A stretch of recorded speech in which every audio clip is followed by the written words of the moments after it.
My name is Marcus. I'm the compiler of a collection of therapy quotes entitled 1001 Windmills of the Mind, a collection of advanced self-help quotes taken from what's often called the psychodynamic or the psychoanalytic perspective, which long ago, as I understand, referred to by some, or perhaps many, as philosophical medicine and narrative medicine.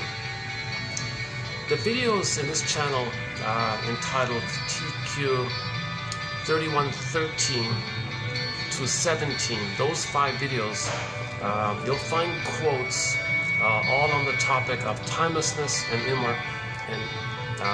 immortality. I was going to say immorality. Immortality, timelessness and immortality. So the past 3 videos done here, I've done a preview of most of it. Today I'm going to take a little bit of a break and talk about the Twilight Zone, sort of a fun little episode. So this will be a lighter video here. But in most of the videos, you'll get some overview of repetition compulsion, transverse acting out, symbolic acting out, Faustian deal, Faustian bargain, identification with the aggressor, hoping for a better past, being dysfunctional, hoping for a better childhood past, negative magic gestures, magically hoping that if you treat others the way your mother treated you, you'll change the past, crying for mother's love in the past. So all dysfunction means, and all repetition compulsion means, you're living in a timeless past, repeating the trauma again and again, symbolically, repeating again and again, symbolically, hoping finally mother will reply. But the present isn't a past like that. My current sort of summary chapter for those 5 videos, 31, 13, and 17, is ideas of immortality above, unconscious timelessness below. As above, so below. So in the as above, in our conscious recognition, we may have ideas and fantasies of, life after death and reincarnation and living forever and being one with the cosmos and living forever in the eternal blissful condition like that. So we might have these ideas and fantasies. As that's there in the above, in our recognition, the source that it expresses is the timelessness of the unconscious. The unconscious doesn't know time. The amygdala doesn't know time. It lives forever in a spaceless, blissful thing. No fear, no time, no fear of death, no time. Like that film, Baby's Day Out, the little baby was crawling around on the construction site. There was no fear. He was blissful, he was giggling and happy. So he's in a blissful, timeless kind of condition like that. But if there's trauma in the unconscious, when the baby's traumatized, it becomes our unconscious. So the unconscious knows, the shadow knows, the body knows, every body tells a story. Every unconscious tells a story. Hidden self, secret self. Everything about you that you don't know, suppressed, denied, disassociated, split off, you can't know it, unthought known, unformulated, unthought known. Something happened, we don't know it, encapsulated like a ghost. So everything about you that you don't know, don't remember, it's the one who walks with you, who's not like you, who is you. Someone's living my life and know nothing about him. So this is the idea of the double self, the hidden self, the secret self. It's kind of powerful like that. And it's mainly dealing, and most of our energies in the circuit that's laid down there, where we're repeating in a loop, hoping for a better past. The baby's in pain, needs mother. Doesn't remember mother hurt him. All he knows is in pain, reach for mother. All of the baby's life force is to reach for mother. Life force is object seeking. Doesn't remember mother hurt him because no time. All he knows is the now, the pain and reach, pain and reach. So this is like a loop kind of phenomenon. So he's going to spin this loop in different forms called repetition compulsion, or you trance the loop to the present and act it out. And each act out of the present is a symbolic act out of the past. So the present just new addition, recreation, reenactment of the past, hoping for mother's love in the past. But the present's not the past, but that part of the brain doesn't know time, so it's doing it. So when we repeat in the present, we're not in the past, so we do it symbolically. Because to fulfill the mandate that we gotta reach for mother, we have to have the hope that mother will reply, mother will be there, mother will respond, and so we can have a secure attachment and go through the developmental process and get out of that bubble of timelessness, get out of that narcissistic, solipsistic bubble kind of phase, grandiose, baby's grandiose, mother's omnipotent, these kind of fantasies, and go through development for roughly age 4, you get psychological birth, I'm okay, you're okay, person to person, mutuality, living in the present, and it has the sweetness of the nectar of the golden ball and the juice of the nectar of being in the present, and the capacities with the real self, the ontological self, the sense of self called embodiment, and soulment, the golden nectar like that. The nectar is like the soul like that. Versus the prior stuff, where if there's trauma in the past, you're hoping to reflect that timeless trauma to stay there, to stay in the timeless trauma of the past. You have fantasies of immortality to stay in the timeless of the past because you don't want to face the trauma, you don't want to admit time, you don't want to admit mother hurt you, so you're kind of stuck in that kind of place. So fantasy, so excessive fantasy immortality is a defense against facing the trauma. So it's to avoid the pain that you would feel if you were to face the truth that mother failed you, betrayed you, she had emotional dyslexia, emotional warping, she was emotionally immature, emotionally infantile, like that woman in the Twilight Zone episode, very pampered, selfish lady like that. And yeah, we'll get to that episode in a minute. How's the music coming across here? I'm trying out a new song here from a band called, or a musician called Nanook. Nanook. Can I do it like this? Is that okay? Let's try it like this here. Make myself a little Sunday around here. They just finished, the last customers just finished the Sunday brunch. And there's a little window between 3 and 6, I guess. So, and they're open luckily, so I might come here more often. The lighting's not the best here, but let's keep going here. Yeah. Okay. So let's go back to my working title. So ideas and fantasies of immortality above, unconscious timelessness below. As above, so below. As above, so below. They're linked like that. Yeah. So if we invest heavily in these ideas and fantasies of immortality, okay, that reflects the pain that we're feeling, the immense amount of pain and the need to stay in the past, live in the past, linger in the past, frozen timeless trauma, stunted development, arrested development, developmental arrest. So this feeling this quality of feeling really alive to stand in a frozen thing like that. It's timeless and it's frozen, it's alive, but it's frozen, it's still, it's frozen, silent scream idea. So this is the timelessness of it all. So the outer reflection of this, the cry of this, the communication of this is ideas and fantasies of immortality, because you're in a state of timelessness. That's all it is. So in 31, go to 31:13, the first quote in that batch is when we face this issue, you're healing, and then you can be in the present. It's better explained in 31:13.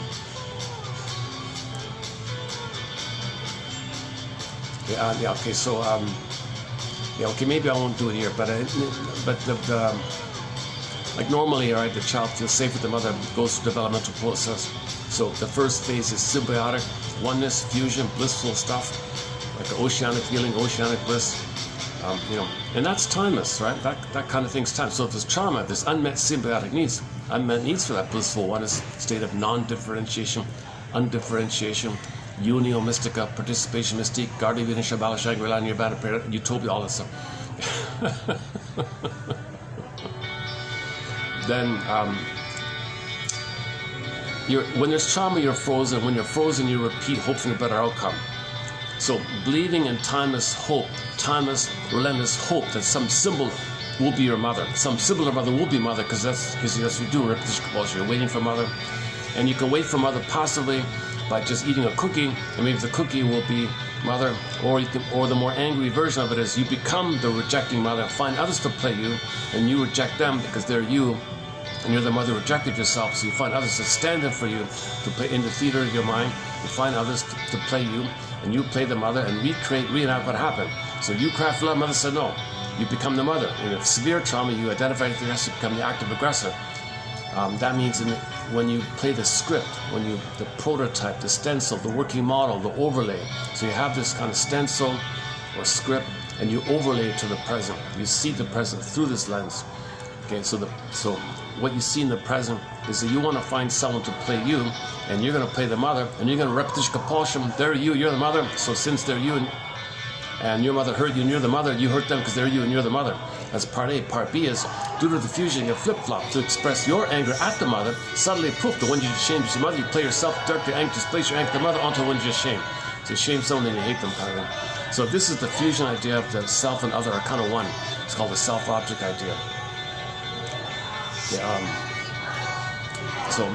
Okay, long story short, all repetition compulsion, dysfunction, negative magic gestures, symbolic acting out, all the oral fixations, are going to be in there. Narcissism is going to be in there. I talked about yesterday, bully pattern, all the string of personality patterns where the Talionic Faustian deal is involved. And you've got unprocessed trauma, unresolved business with the mother, and you're still trying to work it out with the mother. You just recreate the present, and you pick up the battle with the mother in the present, but it's all a mirage. You're just casting people roles. You have a solipsistic timeless bubble, and you're just blindly repeating it, never changing the past like that.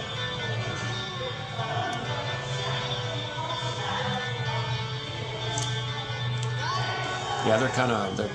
This is their break time, I think. So maybe they're a little. They must have had a really busy Sunday brunch here. Yeah. Maybe maybe I'll go down after all. Let's see. How was it? Yeah. Okay. It's not too bad.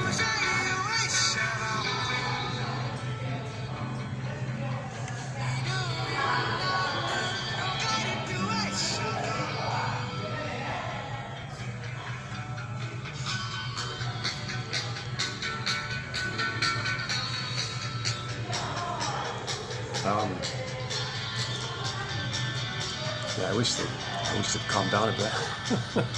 Depends on my mood. I'm still recovering. I'm slightly under the weather and stuff, but not too bad. I'm getting recovering quickly. Okay, so where are we? Hang on a sec. Okay, in recent videos, you got a 1 to 2 hour overview of the core concepts, the core fundamental concepts. So I'm going to kind of bypass it here. Once in a while, I do a bypass of that kind of thing. So let's. In the last video, I briefly talked about one of the Twilight Zone episodes called "A Little Drink from a Certain Fountain," Season 5, Fountain of Youth idea. And I was borrowing it because of the Fountain of Youth idea, thinking he wanted the timeless. He didn't want to admit mortality and getting older. He wanted to go back and stay in a youthful place. So I was kind of borrowing that episode in that kind of context a little bit. He doesn't want to admit aging. He doesn't want to admit the present. He doesn't want to face the present. He wants to be in the past. He wants to be young, to be with his pretty wife and all that, and stay young like that. He doesn't want to admit the reality of getting older, the reality of physical issues, and the reality of that he doesn't know how to relate to somebody, an equal. He still has fantasies that a woman can be his mother. So this is okay. So now I want to vary it. Now that I finally saw the episode, it's not really about that. It's called the Fountain of Youth. It's a story about the Fountain of Youth. But it's not really about that actually. It's a fantasy idea. It addresses a fantasy that a lot of people have. Just focus on men for a minute. That a lot of men might have. That some beautiful woman will really take care of them. Will really be lovely with them. They're not. A lot of women don't. If a man has that expectation, chances are he's repeating the nastiness that he experienced and found a copy and hope it'll change the past.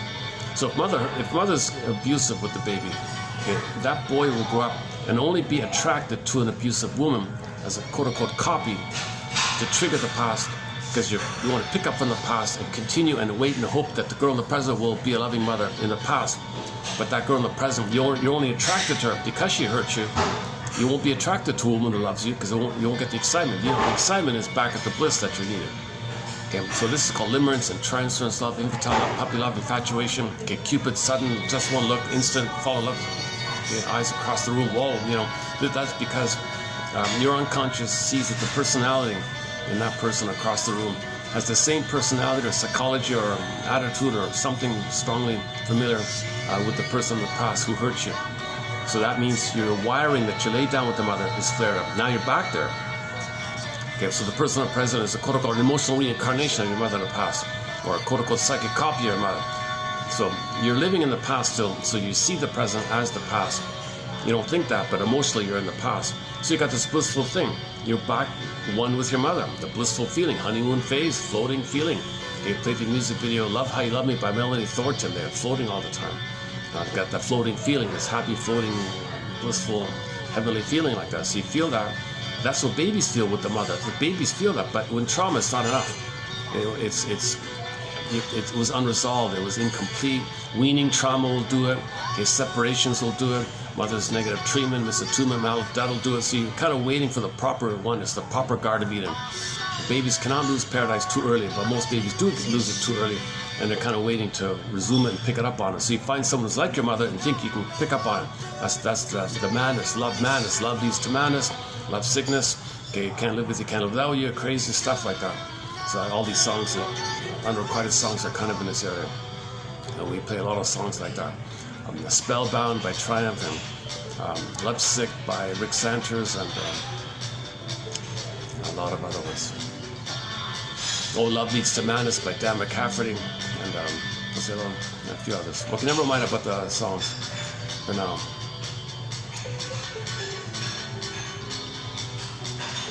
Okay, okay, so the story is, you got a 60-year-old guy,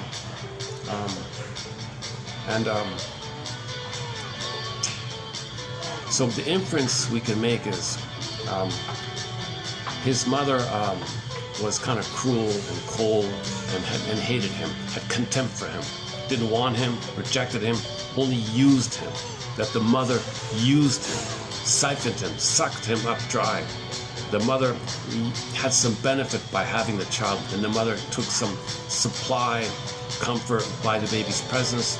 She got some benefits by using the baby. So the mother used the baby and parentified the baby and siphoned the little boy. So he was never loved by her, right? How does a man know that this took place? Okay. He's got to find a woman like that to make the inference that the mother was like that. You recreate, and you're only attracted in the present to know the past. And you'll only be attracted to a vampirish woman, let's say. In the Twilight Zone, she was called, she's referred to as a predator alley cat. A predator alley cat. She was a very sassy, ambitious, callous person with no heart, she said. Made of asbestos. That's one of the most surprising insults I've ever heard. That, you know, the brother said to the guy, you know, this girl you married, I'm telling you, she's made of asbestos. Just so unexpected. And ironically said, you know, that wouldn't bother me so much if she's so cold and selfish like that. What bothers me is that she's trying to push you over for your money. She's a gold digger, and she's trying to make him miserable. She's psychologically torturing him, abusing him, making him miserable, trying to push him over. And at one point he was on the ledge because he couldn't take it anymore. So she was trying to murder this guy slowly for all the money. He was a billionaire, this guy, right? So the brother had immense contempt for him. You know, you kind of, when you see the episode, he's being too hard on her. But then you realize, well, no, she's trying to murder his brother, so it kind of makes sense a little bit like that. Okay, let's go back to the beginning. So you got a 60-year-old billionaire guy, okay, and so he makes his money plundering the planet for a quick buck. Because mother plundered him, he becomes the plunderer. He felt misery, he creates misery, and for the money, it didn't work. Still didn't work. He's 60 years old. He's a miserable kind of character, right? Pitiful, miserable character, right? So underneath, he's a traumatized baby. He identified with the mother and does to the world what mother did to him. So he plundered the planet, created poverty because he felt emotional poverty, and he thought by doing so he'd save his mother. He thought by mimicking the mother he would save the mother. He's 60 years old, didn't work. Now what's he going to do? So he's kind of depressed. And then, whoa, just one look. Wait a minute. That gold-digging woman. So he went, she's a showgirl, she's 18 or something. She's a showgirl on Las Vegas, dancing around, throwing her legs in the air, whatever it is. And just one look, he's in the audience, he sees this 18-year-old showgirl. He's like spellbound, like talking about Cupid. He's like madly in love because he never found someone just like his mother. So instead of being the mother, he thinks, oh, there's his mother, he can be himself. Now he's going to try to be himself. Now he's going to be himself, and the showgirl will be the mother. Finally, he's going to get mother. Imitating her didn't work. Imitating the mother in a negative magic gesture, treating others the way she treated, never worked. A negative magic gesture never works. Okay, doing to others what your mother did to you, hoping your mother will, a magical time machine will appear, you go back in the past, mother will say, sorry for how I treated you, thanks for showing me, I feel badly, and let me do it. Not going to happen. But he was doing that for 60 plus years. But the only time he flipped it back to normal, quote unquote, is when someone reminded him of the mother. Now he sees this 18-year-old alley cat, predator cat. She's a socio, she's unfeeling, gold-digging, really. So the mother must have been like that. That's why he's so crazy about her. She's selfish, most selfish, sadistically cruel.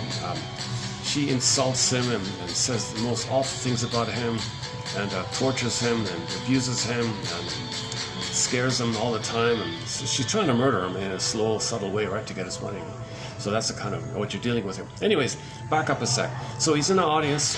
He sees the 18-year-old girl with the legs and all that. Just one look. He approaches her and says, "You got to be mine. I'm a billionaire. I'll take care of you. Don't worry about money. I got to have you. You're my mother." And she's thinking, "This old fool. What a deal. What a bargain. Whoa, my lucky day. Oh, sure. Where's the paper? I'll sign." So becomes the wife. And she spends the next few years trying to push him over for the money like that. He doesn't care.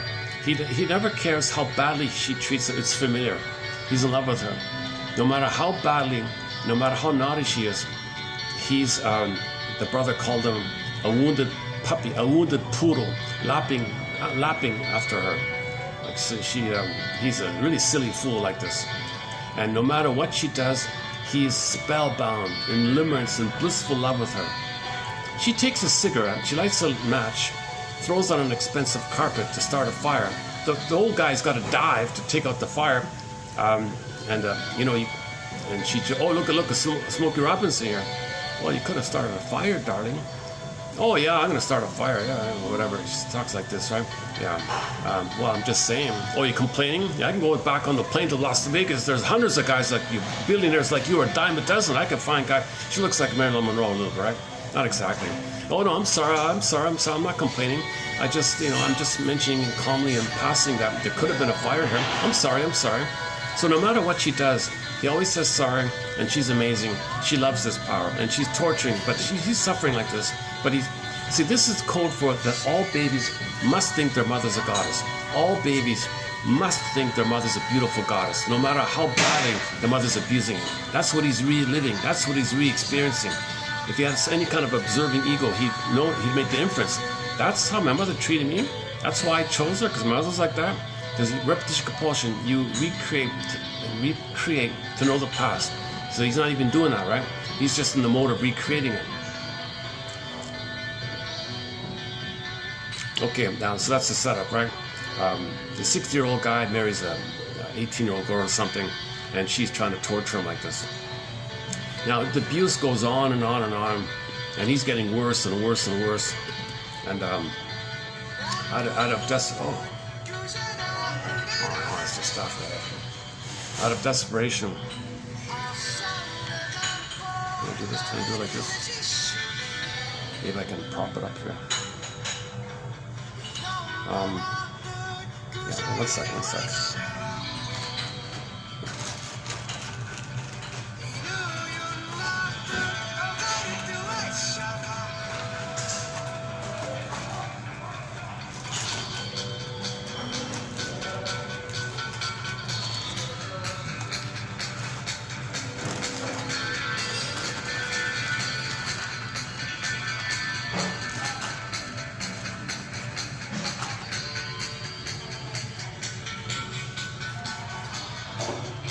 Let's try this. Okay, so she's like a femme fatale kind of woman, basically. A lot of femme fatale stories in the Twilight Zone. Yeah, look at that. That's 3 in a row. Look at that, 3 in a row. I watched 3 femme fatale stories in a row. The Agnes one, the Queen of the Nile story, and this one here. Okay, so this one here, about the Fountain of Youth. So this guy is really on the edge now, right? She keeps teasing, she keeps taunting him how old he is. He can't, she wants to dance, he can't dance. My poor ache. "Oh, you're gonna complain? Oh, I'm gonna get sick here. Don't tell me about your problems." Like, she has immense contempt. She had no sympathy, sentiment, no empathy, no feeling, no heart for this guy. Zero. He couldn't show any vulnerability. He would never extract any understanding. That dilemma is what he dealt with the mother. The mother was impaired. The mother had dyslexia. She wasn't able to have empathy. There was no bond. There was no connection. The mother, and so when this old man was a baby, the mother wasn't maybe even around. Maybe a nurse was there with a plastic bottle, and she didn't want the job or something. The rough handling and schedules and doing things wrong, and the nurse was upset or something. So he could never get any rapport or understanding from who was supposed to take care of him like that. That's what he's reliving. He recreated it. Decades later, he's recreating it because maybe now he's going to face it. Right? Maybe now he's the chance to face it. Maybe that's the only reason he allowed himself to fall in love like that. So now he can face it. He's 60 years old. He's desperate. He's got resources maybe. So maybe he's working towards healing because maybe he never even had that deliverance phenomenon. Anyways, okay, so where are we? Okay, so he's on the edge like that. So he hears about this experimental, some researchers doing some cellular research on guinea pigs. So his brother is a scientist who's injecting some kind of youth serum, cellular repair. So if a guinea pig has an organ that's at fault, he injects it with something, and the organ might restore. And he saved a few guinea pigs. It's all experimental. So with guinea pigs and mice or whatever, he's doing it that way. He's only at that stage. Most of these mice die. Some of them survive. So it's a kind of a hit and miss. He said it's all experimental. It's all on the fly like that. He said. Anyway, so the brother says, "Hey, give me that stuff." Impossible. No way. I can't give you that stuff. It's never been done on a human being. We're only working on organs. We don't know about the whole cellular structure of a person, what it's going to do to the mind, what it's going to do to your brain, like what, all of you. It only restores some of the organs in the rat. You want to take that? I'll be your first human guinea pig. What do I got to lose? Because he's about to jump and all that, and because the wife pushed him over for the money. So this brother really hated this woman, of course, and had very strong things to say, very harsh, strong things to say about her, including the asbestos one. So the poor brother's in a huge dilemma. If he doesn't placate his brother with the serum, with the youth serum, there's like a micro 0.00% chance he won't die or something. But he's going to jump anyways. So he says to the girl, if this thing fails, I'm going to blame you, of course. So anyways, so this old, pitiful old man takes the serum, the youth serum, fountain of youth, right? The episode is entitled, A Little Drink from a Special Fountain, or something like that. So sure enough, to everybody's surprise, it's working. He's getting younger and younger, and we see him morphing to his earlier youthful stage. The problem is it doesn't stop. It goes all the way back to when he was like a baby, basically. So they didn't say the age. He looks like he's, I don't know, between 1 and 2, not more than 2. Yeah, maybe let's just say ballpark 2 years old, maybe 18 months old or something. So this 60-year-old man regressed back to when he was 2 years old. Now, because the gold digger woman's married to him, the brother says, okay, no more all about you.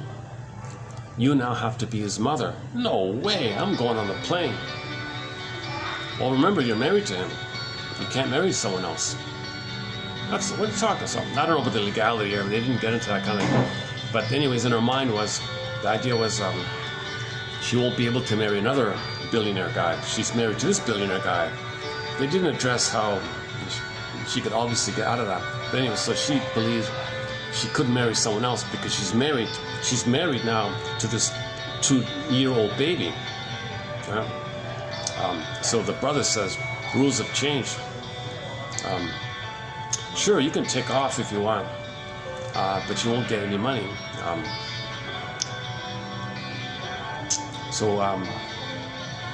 And you won't be able to marry someone else. You'll go back to being a poor showgirl, and and you won't be able to marry someone. So she thinks she's kind of stuck here. So what do I do here? It's not fair, not fair. Well, maybe you can learn something. What do you mean I can learn something? Why don't you take care of the little boy and be his mother? Okay. See, that's what the old man wanted. He wanted the pretty showgirl to mother him. This is the fantasy that he wanted all along. He wanted the pretty girl to mother him because he wanted his mother to love him. Repetition, compulsion. When your real needs are not met, you keep trying to get it met. So this show is about the fantasy if he's actually going to maybe kind of get it met. So I remember myself feeling a little relief myself. Oh, he's going to get love, this poor miserable guy as a baby. He's going to get that pretty girl's love or something. For a moment there, I thought, oh no, forget it, but they wanted to think she's going to be nice to him. In reality, in real reality, in no way. If she's like that, she's just going to abuse him. But the brother said, let's make it clear here. You have to stay with him morning till night. You have to be a full-time mother for him. If I find out otherwise, you'll go back to the showgirl routine and you won't be able to marry another guy. That's not fair. Well, think of it this way. He's going to grow up, right? And if you learn to love this boy, the man you married, this is the inner child of the man you married. That's what he wanted. He wanted you to love the inner child of him. So there's the inner child of him. So just love him. That's what he wanted all along. Why don't you just love him? Okay, and you're kind of like a mother to him, yes. But you know what? Being a mother to him will help you to grow up. Here's a chance for you, young lady, to care about somebody, to connect with somebody, and meet their needs. This boy loves you, needs you immensely. So the deal is, you now change your ways and take care of him, and you'll become wiser as you grow up. And he made a side comment. The irony is, when he does grow up, you'll be 20 years older, and he'll be 20-something. And at that time, there'll be younger versions of you vying for him. So there's this conflict like that. This is not fair. This is not what I wanted. This is not what I signed up for. I'm a gold digger. I wanted to marry him, knock him off, and take his money. That's the deal here. No. Well, new rules, he said. He said the ground rules have changed. The ground rules are you got to take care of him. Otherwise, you're penniless. Oh my God. Now considering it's funny, you have mixed feelings about her because at the end you feel a little sorry for her, but you really do. She is despicable in the beginning. So I think my takeaway from the show is it's a fantasy of finally mother loving you. So the replay is this Marilyn Monroe lookalike woman will be a blissfully motherly presence to a little boy, something like that. So imagine, in other words, imagine a poor, pitiful, desperate, miserable, grumpy Grinch character. You can hardly look at him, right? They put a lot of makeup, they made him look unappealing like that. He looks like he's almost a goner. And then a beautiful young 23-year-old Marilyn Monroe comes along and she'll embrace him and hug him and be sweet to him and kiss him gently and tenderly and softly and hold him in her arms and then be loved. So this is what they were trying to capture this fantasy. I think they were a little bit trying to capture this fantasy like that. How are we doing that? Okay, I can't show the episode. Number one, the buffering takes forever. But I didn't know this, but I found the transcript. They have there's a website with TV show transcripts. So I've missed this all along. Okay, so you can go to the websites, Fandom and IMDb and Wikipedia. They show you the closing narrations, the plot description. They give you all the details. I thought I would just quickly zip through the transcript here. Okay, so first of all, I'm just going to read it word for word. Okay, I'm going to zip through this word for word. It's much better to watch it. Okay, so we know about the theme song, right? So Rod Serling says, "There's a door there, right? You unlock the door with the key of imagination. Beyond, it is another dimension." So, in the original opening sequence, beyond sight and sound, next stop the Twilight Zone. Beyond sight and sound, beyond mind, beyond another level of mind, limited only by your imagination. I forgot how did it go again? This is the season 5 version. You unlock this door with the key of imagination. Beyond it is another dimension. Okay, Twilight Zone. Unconscious means Twilight Zone means unconscious. Huh? A dimension of sound, of sight, of mind. You're moving into a land of both shadow and substance, of things and ideas. You've just crossed over into the Twilight Zone. Okay. So the opening scene is the old man comes home. She wants to dance with him, and he says, "I'm sorry, I'm no longer a varsity end. You know, I'm not a football player." So the man tried a little bit, and the old man says, "My doctor should have witnessed that little activity." And the angry wife says, "If you persist in telling me about your ailments, I may just have to run out and get sick." That's it. And the girl complains, "It gets dull, you know, terribly dull." And he said, "Oh, I'm sorry, dear. I just mentioned it in passing. What did you do, dear? Maybe you went shopping?" "Oh, yeah, sure. She's very sarcastic. She's extremely sarcastic about the whole thing. Oh, yeah, I had a ball. Yeah. Earth-shaking ball, an absolute wild ball. You know what I did? I had breakfast, I had lunch, and then I fired the stupid maid, because he's a billionaire, right? And then I waited for you. So all in all, I'd say it's one of those days that made you simply want to jump off a bridge. Am I getting through to you?" Okay, then she throws the cigarette to light a fire on the carpet. He dives to take out the cigarette. "Oh, look at that. There's Smokey the Bear. Flora, dear, you could start a serious fire by doing this. Look, Big Daddy," oh, she calls him Big Daddy. One of these long late nights, that's exactly what I'm going to do. While you're at it, why don't you pick up the remnants of that aged eyesore that I so happily knocked over a few minutes ago."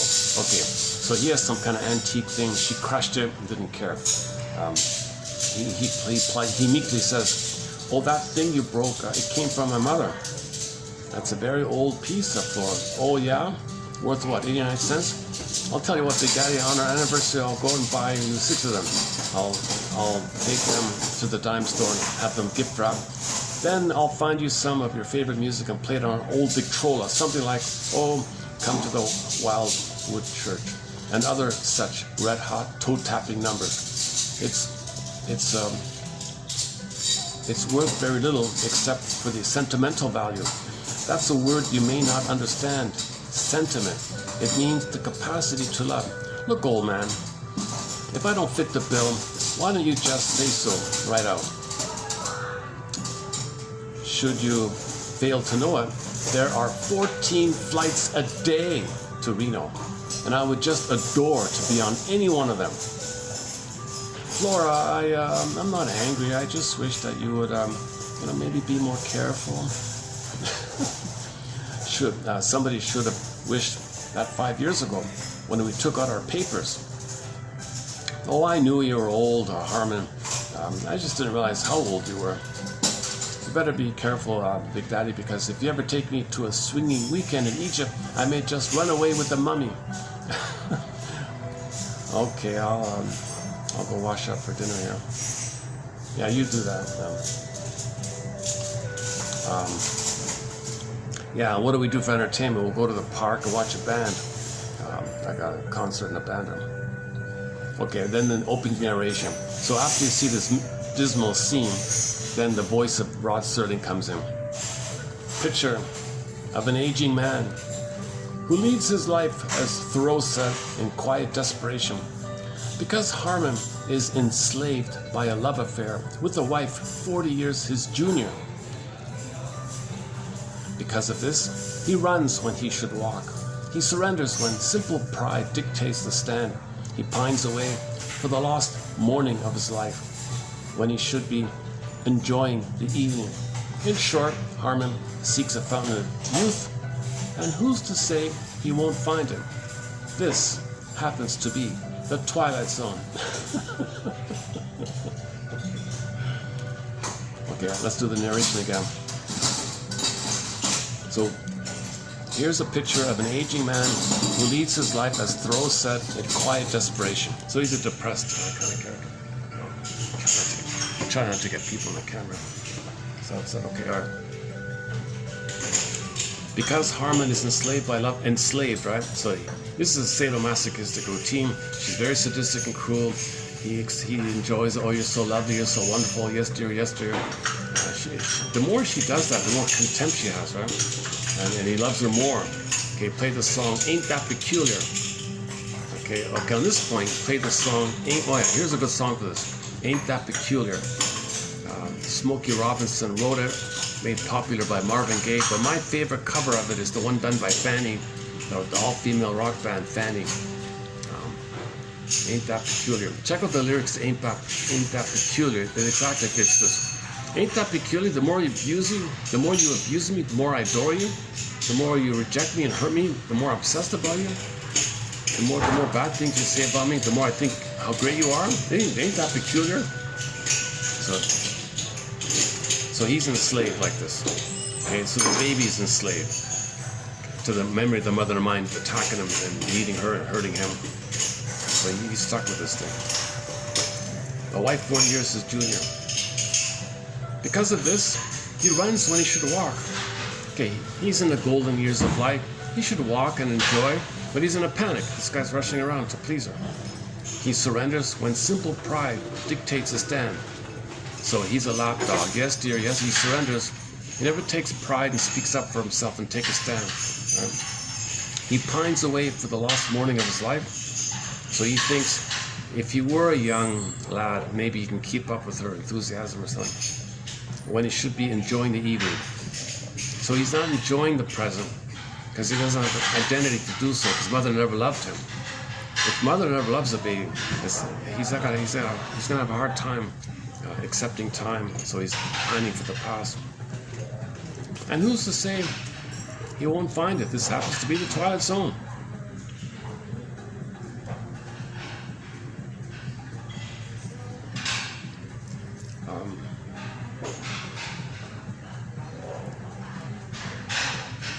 Okay, let me skip a lot of this stuff here. There's more verbal. Okay, there's more verbal. I think I covered enough verbal abuse. There's another round of verbal abuse by her. Okay, why don't you drink your warm milk and listen to organ music and read your almanac, stuff like that, right? Okay, so she's pushing him over. So out of desperation, he calls the scientist brother. He's got a famous doctor brother. Brother, come over here. So it's late at night and all this. Now, brother, his name is Raymond. Harmon, it's so late here? Raymond, I've got to talk to you tonight. Could you please come over? Oh, all right. So he comes over. You look a little tired, Harmon. Well, I've been a little rushed this past week.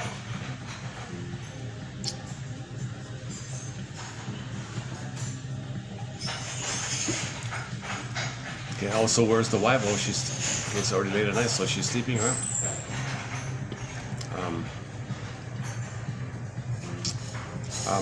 Brother, she's not that bad of a girl.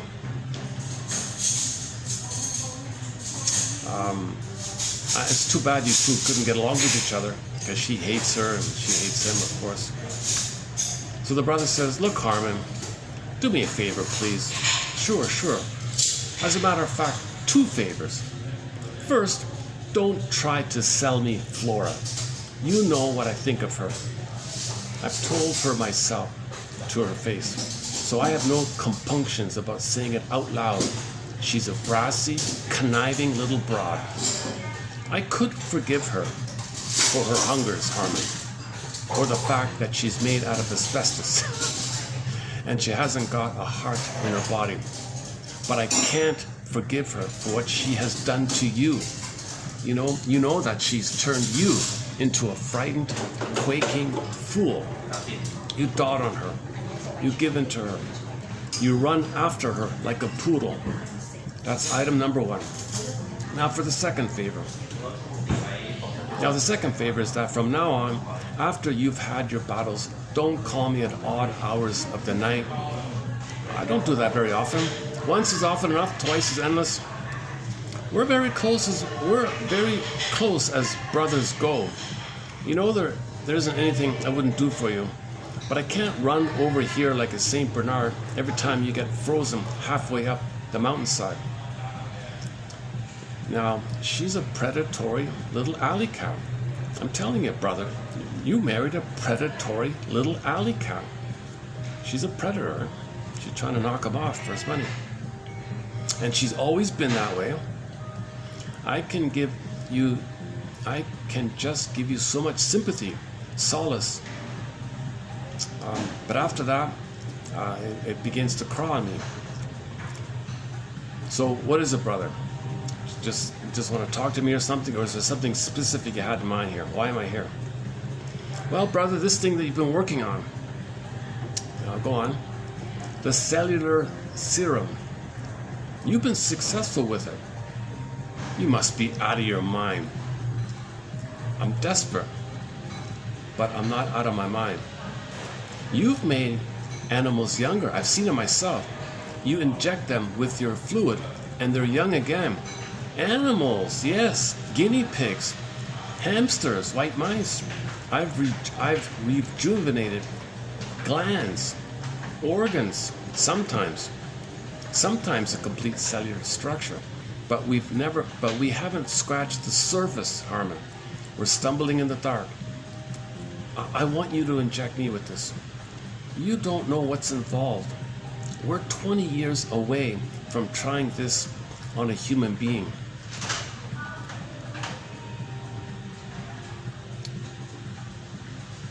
Why? We're dealing in basic life form. We have no idea of how much damage this might result. We have no idea of how much damage might result. Oh, I'm going to type away. How much damage this might result.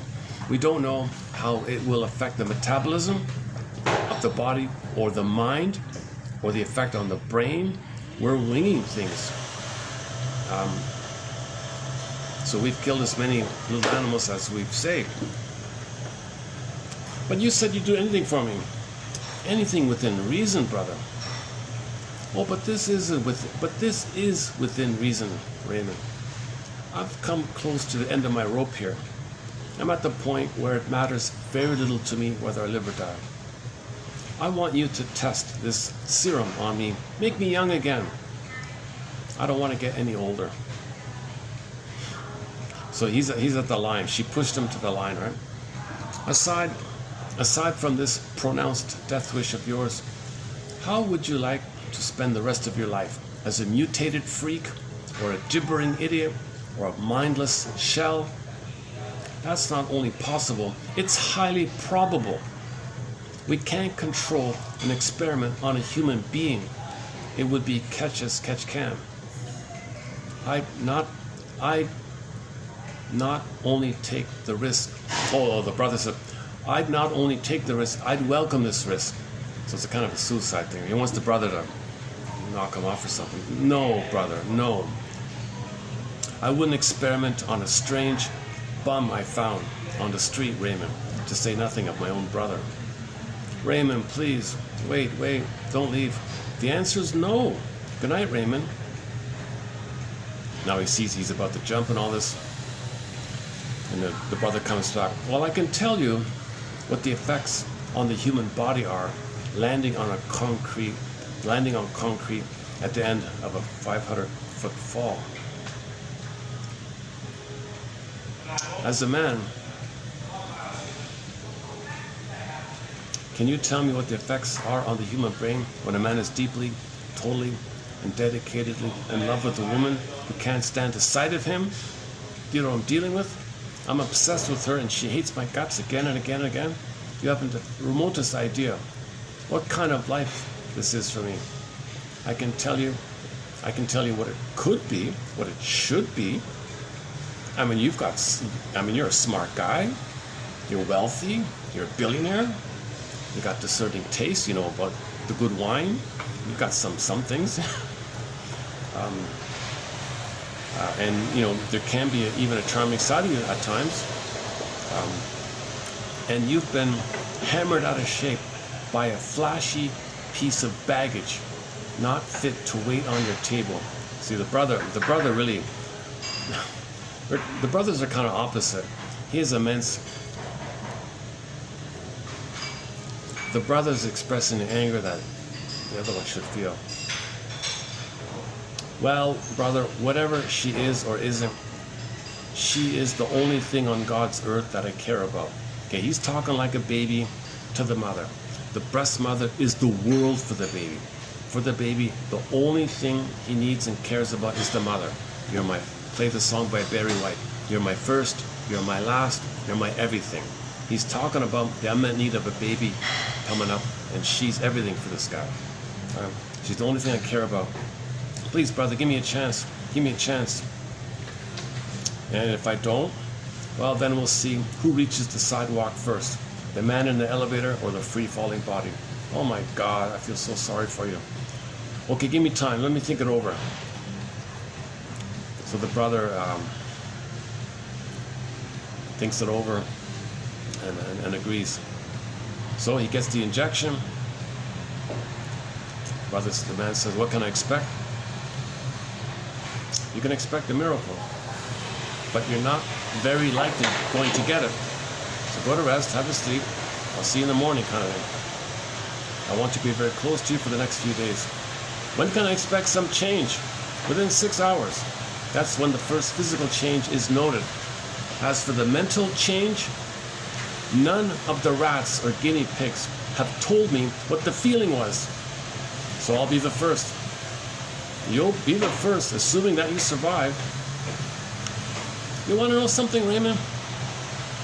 I'm not only going to survive, I'm going to be young. I can feel it. I wonder if she has any idea what she's done to you. Even one slight suspicion. But I promise you that if you don't survive or you're damaged like this, I'm going to... the next part, I don't want to read it, but he gets really angry at the next part here. So he says a very hard thing here. He's understandably angry at the brother at this point. Let me skip that part here. All right.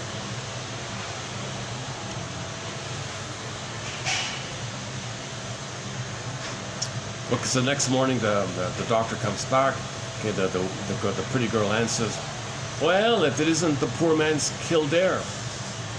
Okay, apparently, I didn't know this, but Dr. Kildare was a TV show long ago about a popular handsome doctor. And so he insults him. Oh, you're a poor man's Kildare. What brings you up into the early dawn, doctor? Where's Harmon? Okay, so she's being sarcastic about him. So the doctor wants to ask the wife, quote unquote, how things went for the past 12 hours or whatever. And she's saying, what am I, his nurse? I don't know. Don't ask me. She makes more sarcastic comments. It goes on like that for a while. Yeah, look, Pally, I'm not the night nurse. I think you're in the wrong ward. Besides that, you bore me. Well, she always says that. Okay, finally, the brother sees the brother. Harmon, how do you feel? And the brother is younger. The brother looks younger. Wow. It's incredible what a good night's sleep can do for a man. Wow. And he looks younger. He looks 30 plus years younger. He looks like he's 30 now. So overnight, now he looks like he's 30. And the girlfriend says, is this some kind of trick here? You're wearing makeup or something? I don't get it here. No makeup. I don't get it. How do you look so young like this? What happened here? Well, ask my brother. No, don't ask me. Brother asks the Harmon, how do you feel, Harmon? How do you feel? You look like you're 30. How do you feel? I feel like $1 million tax-free. That's how I feel. A funny way to describe your feelings. How do you feel? I feel like $1 million tax-free. That's how I feel. you know, brother, I'm going to help you out here. I'm going to let you take me on tour. And they'll write you up in all the medical journals. You'll be a famous man here. But before we do all that, give me a month with my girl here. Flora and I are going to go on a cruise. The girl is surprised. Really? 30 young looking you're going to take me on a cruise? A fancy cruise? Yeah, sure, no problem. We'll go now. Where do you want to go? Who cares? We can fly, take the cruise.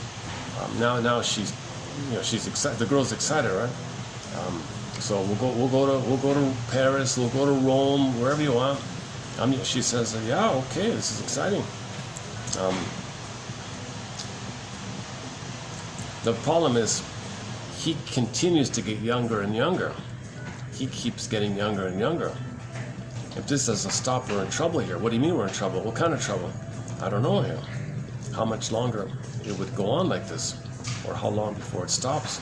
It's still going on. The man says, I'm getting younger, I can feel it. Oh my God, what's going on here? So he's getting younger and younger. What's going on? A little excitement here. What's going on here? It's getting younger and younger. Okay, so finally, the two brothers go to the bedroom, and the doctor sees the brother turning into a 2-year-old boy. He comes out and says to the girl, Flora, sit down, Flora. No, just let him sleep. You stay in the bedroom for a while. I got to talk to you. He needs a little rest here. I want to see him. No, Flora. As of this moment, you've got to readjust your life. What are you talking about? Some kind of trick here? When he wakes up, Flora, he's going to need your help. Help? What kind of help? I want to see him. You will. But I think you'd best get oriented. Flora, the ground rules change now. Now, you stay in your own yard. The world doesn't begin and end with Flora anymore. It isn't just Flora's wishes and Flora's temperament and Flora's capacity for anger. Now it's something else. It's very different. You have a responsibility now, and you're going to honor it. You're going to take care of Harmon. He's going to need you.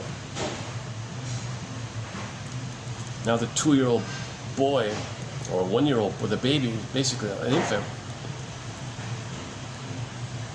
I can't quite make out how old he was. Anyways, the baby, the child is saying, Mommy, Flora, saying Flora, meaning Mommy, Flora. So the baby is calling her by her name. Flora, Mom, like Mommy, but saying Flora. And she's out the door. She's darting out the door. She's freaking out here.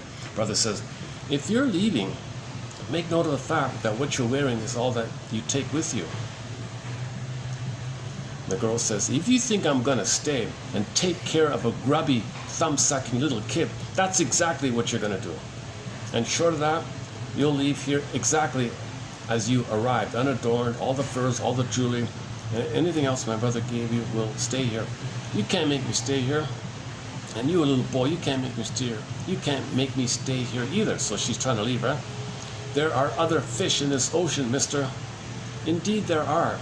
But you are not married to them. You happen to be married to my brother. That's crazy. That's nuts. It's bizarre. And it's a fact. And if I ever hear that he's left alone with nurses, maids, and governesses, you're going to find yourself back in the chorus line. You get it? He's going to get some attention now. And I don't mean just intimate and sporadic visits between your nightclubs and beauty parlors. I mean from morning till night. So she's shaking her head. Well, is this kid going to grow or something? Will he grow up? Well, yes, from now on, as of now, he'll grow a little older each day, like any little boy. And you'll perform the process together. As he grows older, you'll be getting older. You'll be growing old too. You'll both be maturing and growing older. So you're both going to grow, put it this way. And then he makes a side comment here. There's a little poetic justice here, Flora. That you should be forced to drink from the same cup. And the youth, fountain of youth. And then when tomorrow comes, there'll be someone younger outside, waiting to come in. Always waiting to come in. But it isn't fair, Raymond. It isn't fair. Everything's on his side. I'll see you, Flora. As you get older, see how wise you get. Okay, the ending is a little weak, and I didn't really clarify the ending too well, but I think the intention was she's now going to have to be a mother to her husband, which is what he wanted all along, and the situation dictated it, and somehow she's going to come around to the idea somehow. It's not too convincing, because in reality she'll just treat the kid badly and take off anyways. Or maybe they can bond. The poor little baby, the husband is a 2-year-old baby. Mommy, Flora, mommy. She wants to run away. But the brother kind of gave her a strong kind of ultimatum. Well, it's your choice. You grow with him. You grow together. You grow with him. You mother him and nurse him and take care of him. Oh my God. If he is a baby, is she supposed to nurse him? No, I think he's beyond that. He's about 2 years old. Right? They made it unclear about his age. Okay, closing narration. As one gets older, one does get wiser. If you don't believe it, ask Flora. Ask her any day of the week, any day of the ensuing weeks of her life, as she takes notes during the coming years, and realizes that the worm has turned. The worm has turned. Youth has taken over. It's simply the way the calendar crumbles in the twilight zone.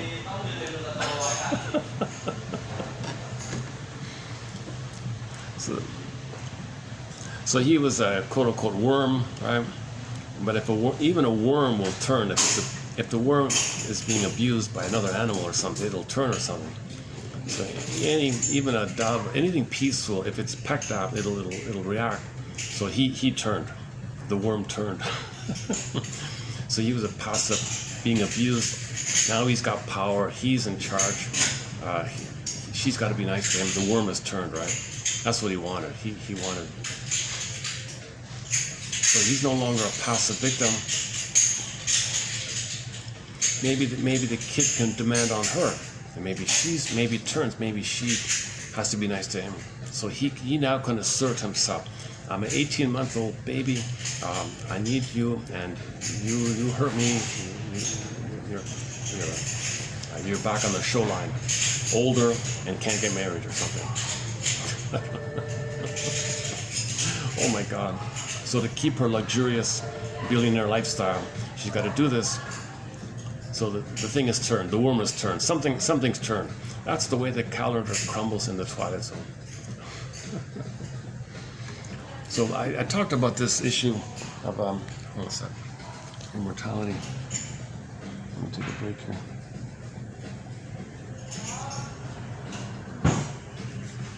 Why don't I just take a little musical break here? Hold on a sec. Let me have my tea here. Okay, well, let's just take a... Okay, after the break, I want to run through a quote by Faber. And then the quotes for below, 3182. Let's pick a song here. Hang on a sec, let's where are we here?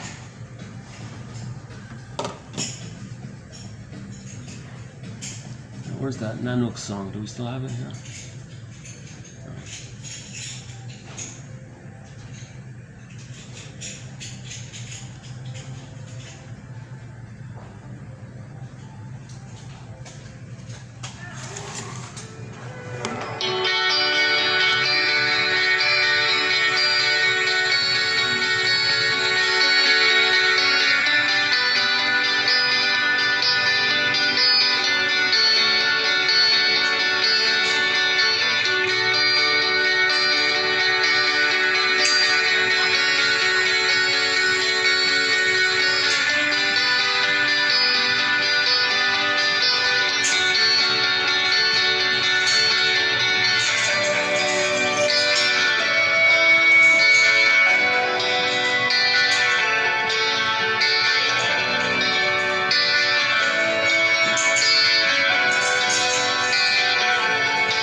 Thank you. Thank you. See you.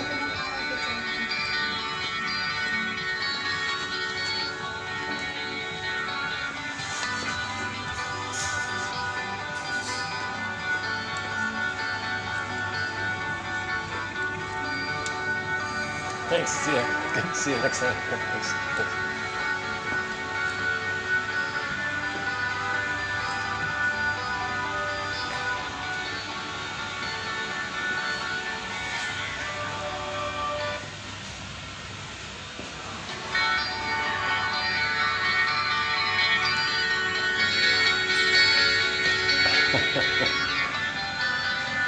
Let's hit the stop on this one.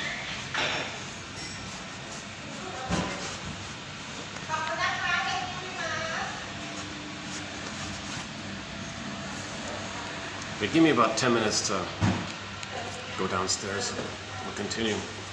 I wanted to, once in a while, I post a quote by Mel D. Faber from one of his books called New Age Thinking.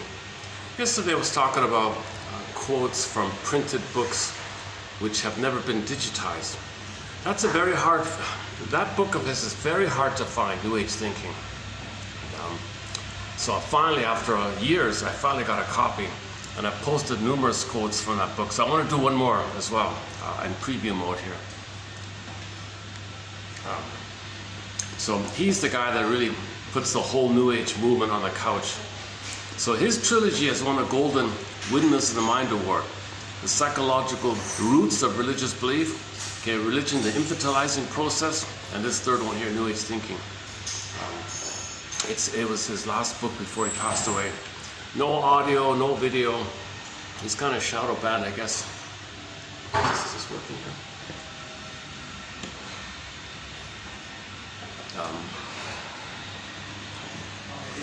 Yeah. Oh, here we go.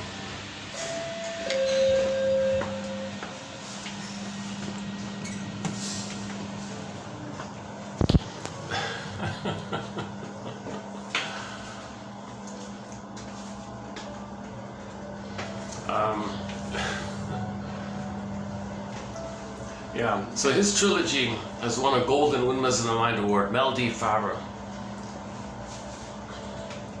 I guess he passed away. The only notice of him in the newspapers is the comment of his obituary. That's the only photo of him.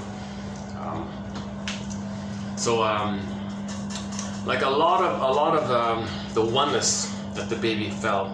Okay, it's vibrational. It's bliss. Oops.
Let's do the fabric coat as promised. So a lot of there's a lot of projection, as above, so below. So in the below, if it wasn't satisfied or incomplete, the vibrational, the baby's transforming. Okay, when the baby's growing, he's kind of transforming. So there's a mother and a baby relating, he's transforming. There's energy going on, a blissful feeling going on. And so you describe this phenomena up in the sky, and you are the baby and the sky is the mother, and you describe poetically with jargon, with vague, so you can project to trigger the memory of you and your mother and recreate the blissful feeling. Go, wow, right? So there's a lot of examples of this. He kind of lists so many examples about this kind of thing. So here's yet another one about the Siberian shaman. The beat of the drum synchronizes one's heartbeat, one's own life rhythm, with the rhythm of the cosmos, the quote heartbeat of the universe. Okay, so you're trying to trigger. A lot of religion and New Age thinking is to trigger the blissful oneness you had with your mother in utero, nursing time or prenatal or postnatal. Whenever the baby felt one, you needed oneness. There should be one. You needed it. You want to trigger the old. Okay, so a lot of the gambit of religion is to be poetic. It's something big and powerful. Knows you, sees you, loves you. Therefore, you describe it, then trigger. You want to get the trigger of the time when you were one with the mother and felt that blissful euphoria. Wow, amazing. You like that? Put money in the basket. See you next time. And then you just use poetic suggestion and hypnotic and beat, drum beat, and just to recreate the trigger. You want to trigger. It's all about triggering the past. New Age thinking or religious thinking, it's not about creating something new. It's to trigger something past that you needed, it was unmet. It's a refuge place. It's a time of safety and bliss. So if you're stressed in your life, you can trigger that up, kind of thing. So this is just how the ancient shaman people did it up in Siberia, I guess. So this is just one of many. So we all did this stuff. We do it now. We did it back then. It's going on all over the place, right? The beat of the drum synchronizes, quote, one's heartbeat with one's own life rhythm, with the rhythm of the quote cosmos, the quote heartbeat of the quote universe. What is synchronized? What is synchronized here as the regressive trance proceeds?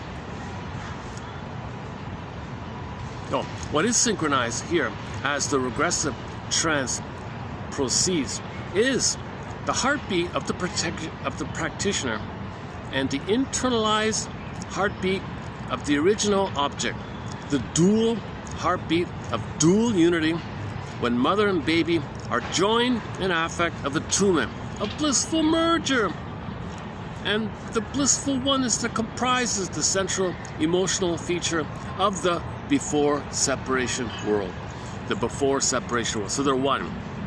Blissful, heavenly, oceanic ecstasy, oceanic bliss, unio mystica, participation mystique.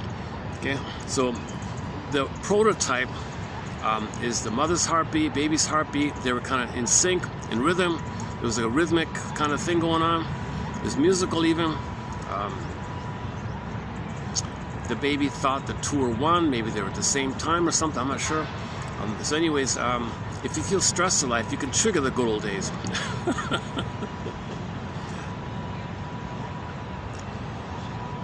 So under anxiety, we all do this kind of stuff. So what did the people up in Siberia do long ago if one member was under stress or had an accident or something? He's in pain. Well, make him blissed out with the memory of being one with the mother. Trigger the memory of being one with the mother. So recreate the drum beat. Say some chants and try to create the atmosphere where you can trigger and feel and remember the blissful feeling of euphoria. So that's a pain management. He feels he's not afraid. He's blissful, happy. Maybe that's one way. Anesthetize yourself or something, or trance yourself out, bliss out like that. So if a member of a shamanic group, like the Inuit or something, shamanic, or that might be like northern Siberia, or whatever that group is called, I forgot. Oh, Namgar's from there. Is that the air from Namgar? The singer Namgar? Anyways, if a member had an accident or something, to make them feel better, they do this ritual, they sit in a circle, do the drum beat, do the chant, make the guy trigger the wiring of him and his mother nursing and trigger it up. Right? The beat of the drum synchronizes, and they got leaders called the shaman. He's just the leader, the facilitator of this. Like the speaker at the podium. Oh, I found your phantom placenta. The phantom placenta is up in the sky. The phantom breast, the missing breast in the sky, knows he loves you. And you okay, so the speaker at the podium, the shaman, they're doing the same kind of dynamic. They're doing the same kind of activity like that. The beat of the drum synchronizes one's heartbeat, one's own life rhythm, with the rhythm of the cosmos, the heartbeat of the universe. What is synchronized here as the regressive trance proceeds is the heartbeat of the practitioner and the internalized heartbeat of the original object, the dual heartbeat of dual unity when mother and baby are joined in affect of attunement, the blissful merger, the blissful oneness that comprises the central emotional feature of the before separation world. So you want to trigger the paradise, right? You want to trigger that old paradise. So dependent upon the rhythmic vibration of the drum. So dependent upon the rhythmic vibration of the drum is the journey to this consciousness that if you interrupt it, well, the thing breaks. Okay, so he wants to maintain the beat, to maintain the triggering. You want to trigger, so you got to keep it going. If you stop it, oh, you might kind of come to or something, right? Like you're being hypnotized. So, he means it that way. Okay, so the drum keeps going, right? Okay, there's a guy, I peeked at it, it's on my reading list. Some guy named Harner, 1990, is a very famous book about all the details of the shamanistic methods like that. So he quotes from this Harner guy a fair bit. As Harner, 1990, page 50, says, if the drumming ceases, the practitioner may return rapidly to ordinary consciousness. This dependency constitutes an affective throwback, atavism, a throwback to the dependency of the early period during which the infant's security, the infant's fusion, is inextricably tied to the maternal vibes, the heartbeat of the infant-caregiver interaction. Thus, the rhythmic carrier wave, quote-unquote, which takes the practitioner to the shamanic reality and which is created by the drum, is the current physical version of the vibrational wave which carries the baby along effectively during the early time, and which is here recalled associatively and unconsciously as the practitioner gives in to his longing for the free this domain. Right? When the Siberian poet cries out to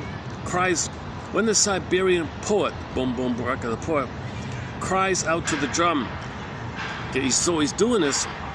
Okay, as the wounded person is getting in a dream or something, he says, "Fulfill my wish, fulfill my wish, fulfill my wish," because the guy who's wounded wants to be one with the mother. So he's hearing this. So the wounded person is hearing the drummer, "Fulfill my wish, fulfill my wish." So he fulfill my wish, right? His wish, my wish were one. Okay, so we're all one, right? The wish is for vibrational union, the attunement of the early period, the months and years during which the infant basks narcissistically in the glow of the caretaker's love and shares in her magical omnipotence.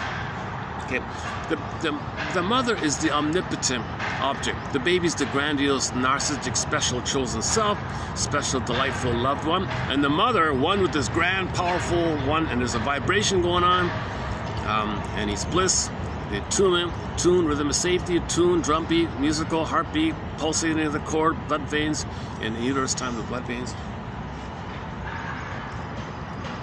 Okay, when the poet cries out to the drum, fulfill my wish, boom, fulfill my wish, boom, fulfill my wish, boom.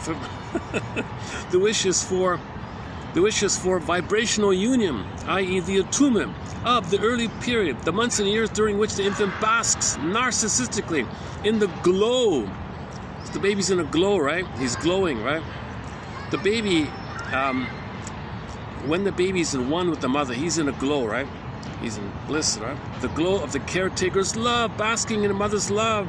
They're one, the two glow, two little sun, big sun, two suns glowing, okay? And shares in her magical omnipotence. Then this person, the baby, is the star. The baby's the star. See, if it's crashed, they call it fallen star, so the Lucifer for me. That's all it means, the Lucifer, the fallen star. That's all it means. Yesterday's topic about that. Okay, the baby's special, precious, all-powerful, the center of the world. So the baby's the center of the world. The mother's the world, he's the center of the world. All there is the baby and the mother, and he's the center of the world. This poetic cry, drum, fulfill my wish, boom, drum, fulfill my wish, boom.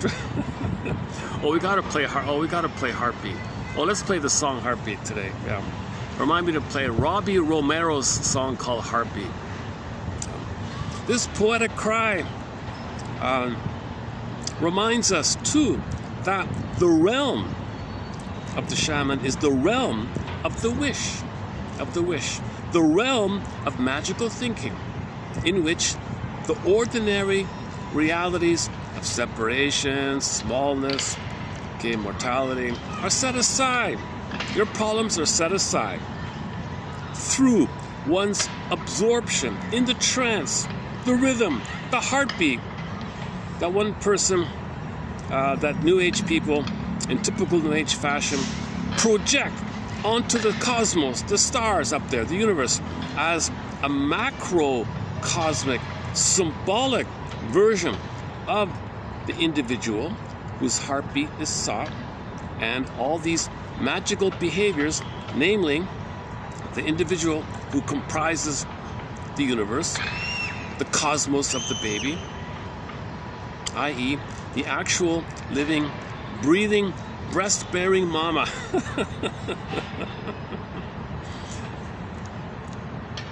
Kind of like the Toilet Zone episode. He's going to be with the breast-bearing mama, the beautiful Marilyn Monroe mama, like that. There's a lot in common, with this quote in that Twilight Zone episode. Yeah, luckily the weather's been a little better lately. Yeah. Oh, let me check the battery. Hang on. Let me do a battery check. I always have problems with the battery. 4 o'clock, 60%. Okay. Okay, if you want to read it, go to 3183.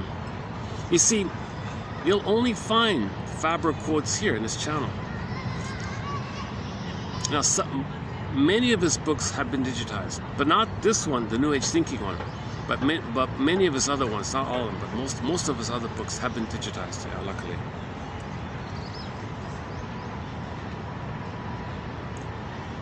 I mentioned earlier that old self-help line about prejudice. They said, you're apt to be down on what you're not up on. Okay, the world is a kind of spiritual kindergarten, and we're all bedazzled infants trying to spell the word love or understanding with the wrong blocks. Another old quote from an old paperback, which never been digitized. Well, I did find it. See, some of these old quotes are found in old books like 1920. You'll find quotes that were written in 18 or 17 something, and it's only found in that 1920 book, and there might be only like one copy of that book, which luckily maybe was digitized for a period of time, but have since been withdrawn, removed, unavailable. But I'm saving as best I can a lot of great quotes. Okay, let's. Oh, okay. I forgot about this one. Let's do this one here. Okay. The ancient French philosopher Diderot. Okay, recently we talked about the Twilight Zone episode about Agnes. From Agnes with Love, season 5, Twilight Zone. I've talked a bit about I don't want to redo the whole thing, but some programmer guy also wasn't loved by his mother and yearns and wishes, but he didn't know about it. So anyways, he's creating this program to know everything. It also knows his wishes. The program identified itself with him. He wanted oneness, now the machine wants oneness. So the machine, Agnes, said to the programmer, I want all of your attention, I want exclusive love from you. He said, okay, sure, but sometimes I go out. Why? I kind of like the girl down in another office. No, you can't. What do you mean I can't? So, because originally the programmer wanted oneness, now the machine wants oneness. So you take the babyhood need and emotion and give it to a computer. Look how much more powerful the computer is. That's the danger of it all, right? So this quote is related to this. All children, Diderot observed, are essentially criminal. Okay, footnote here. What he means is, if you took a traumatized baby and poof into an adult body, he'd be criminal. If you take a traumatized baby and poof him to an adult, like the woman, like the gold digger woman, or the guy, he was a criminal, right? She's a criminal in a different kind of way. He was a criminal with his plundering the planet, I guess.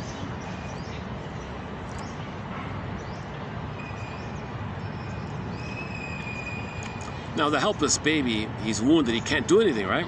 But you take that psychology in an adult body with 10 PhDs, he can do a lot of harm, right? That's what he means.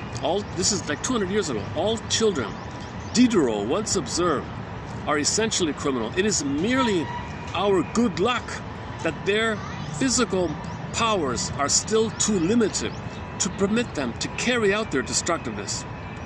Babies can't do much, right? So the mother's abused. The baby's enraged. What's he gonna do? He can bite the nipple. That's about it. He can flail about, maybe. He can spit and cry and scream, and he can't do much more. So that's quote unquote lucky, right? For society, for the family, for the mother, he can't do much, right? But if you take that frozen issue and poof him up to an adult body with that wiring, he can be criminal. He can do dangerous things. That's why society has all these rules for this. Otherwise, he'd be enraged and Italianic, and the man feels entitled. I'm entitled. He wants to control the world because he's entitled for mothers to love him. He'll be enraged like this. So he'll have a lot of fury and rage. The mother hurt him. He wants to fight back to control the mother. Mother, love me. So that's criminalic. The criminalic idea is when the baby's so helpless, and then he's got to do something extra dramatic to coerce the mother, compel the mother to respond. So anger and crime is a cry for love. Everything's a cry for love. Everything's either love or a cry for love, including the criminalic being on extreme, most extreme. And Bergler has a thing called the mechanism of criminosis. How does a helpless baby get mother being the giant test in the nursery for the baby's eyes? How does this helpless baby, so passive, so dependent, so helpless, mother's how many times bigger? All the power, totally dependent. He compares it to like a little dwarf. How would a dwarf get the attention of a massive giant or something? So baby is helpless like that. So the dwarf might have to do something very dramatic. So this dramatic thing, and he doesn't care and has no fear about it. That's the criminalic area. And the motoristic is in the panic. So he combines the psychology with the physiological a little bit like that. Anyways, all children, Diderot once observed, are essentially criminal. It is merely our good luck that their physical powers are still too limited to permit them to carry out their destructiveness. Had Diderot lived today, Diderot might have expanded his remark. he might have said that all childish minds are dangerous. All childish minds are dangerous. But particularly when those minds are housed in adult bodies. For them, they have the power to put their immaturities fully and disastrously into effect. Yeah, okay, that's what he meant. Yeah, okay. Okay, so he's kind of spelled out what Diderot meant. Yeah, okay. So you don't want like really immature, bitter, traumatized babies with so much power there. They act it out, right? You can act it out, right? So that computer geek was very abused. Okay, created this machine, this Agnes robot, the world's greatest, most powerful supercomputer in the world, right? He was like the smartest computer programmer in the story, 1950 something, science fiction TV series, The Twilight Zone. Okay, season 5, From Agnes with Love. So Agnes became a femme fatale. The femme fatale means the programmer didn't get blissful oneness, didn't get the drum beat, right? Didn't get the attunement, the blissful attunement. There's no shamanic, regressive recreation of the attunement.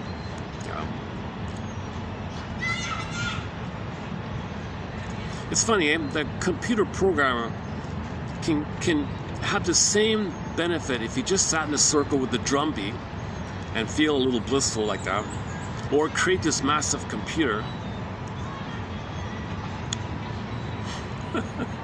But the problem with the massive computers, that it wants what he wants, and it turns to him to mother him. He's got to mother the machine, which is him. It's a fusion like that. So that's why it's destructive. So the Agnes said to the geek, the computer geek, I want all your attention 24/7. I can't do that. He got a rage and destroyed him. The next programmer came in with the same programming, destroyed him. Next one, same thing. Next one, same thing. She was a femme fatale. Agnes was a femme fatale. Because Agnes, i.e. the wiring of the memory of the original programmer, did not get oneness. Didn't get the blissful big mama, what do you call it again? Mama, breast-bearing mama. didn't get the swoop. He means the attunement, the sweetness, the connection. It's more about the relationship and the attitude of the mother, the love of the mother, the presence of the mother, more about that kind of quality of relating like that. It's not just the breast. Some mothers can offer the breast, but her mind is somewhere else, doesn't care. So it's the quality of the relationships, the focus is on the quality of the interaction, the quality of the relationship. Does mother see and welcome, I love you, accept like that. More than babies can't live on bread alone kind of idea. So Agnes, wanted complete possession, exclusive 24/7 possession of the geek, and because no one could do that, she destroyed him and so on. So imagine that the geek was a traumatized baby, and he now puts his traumatized mind, his traumatized childish mind, into a computer program, right? Into the world's most powerful computer. It's one thing in an adult, right? So the adult's going to be criminautic. Now, an extension of this, the application of this idea, it goes into the computer.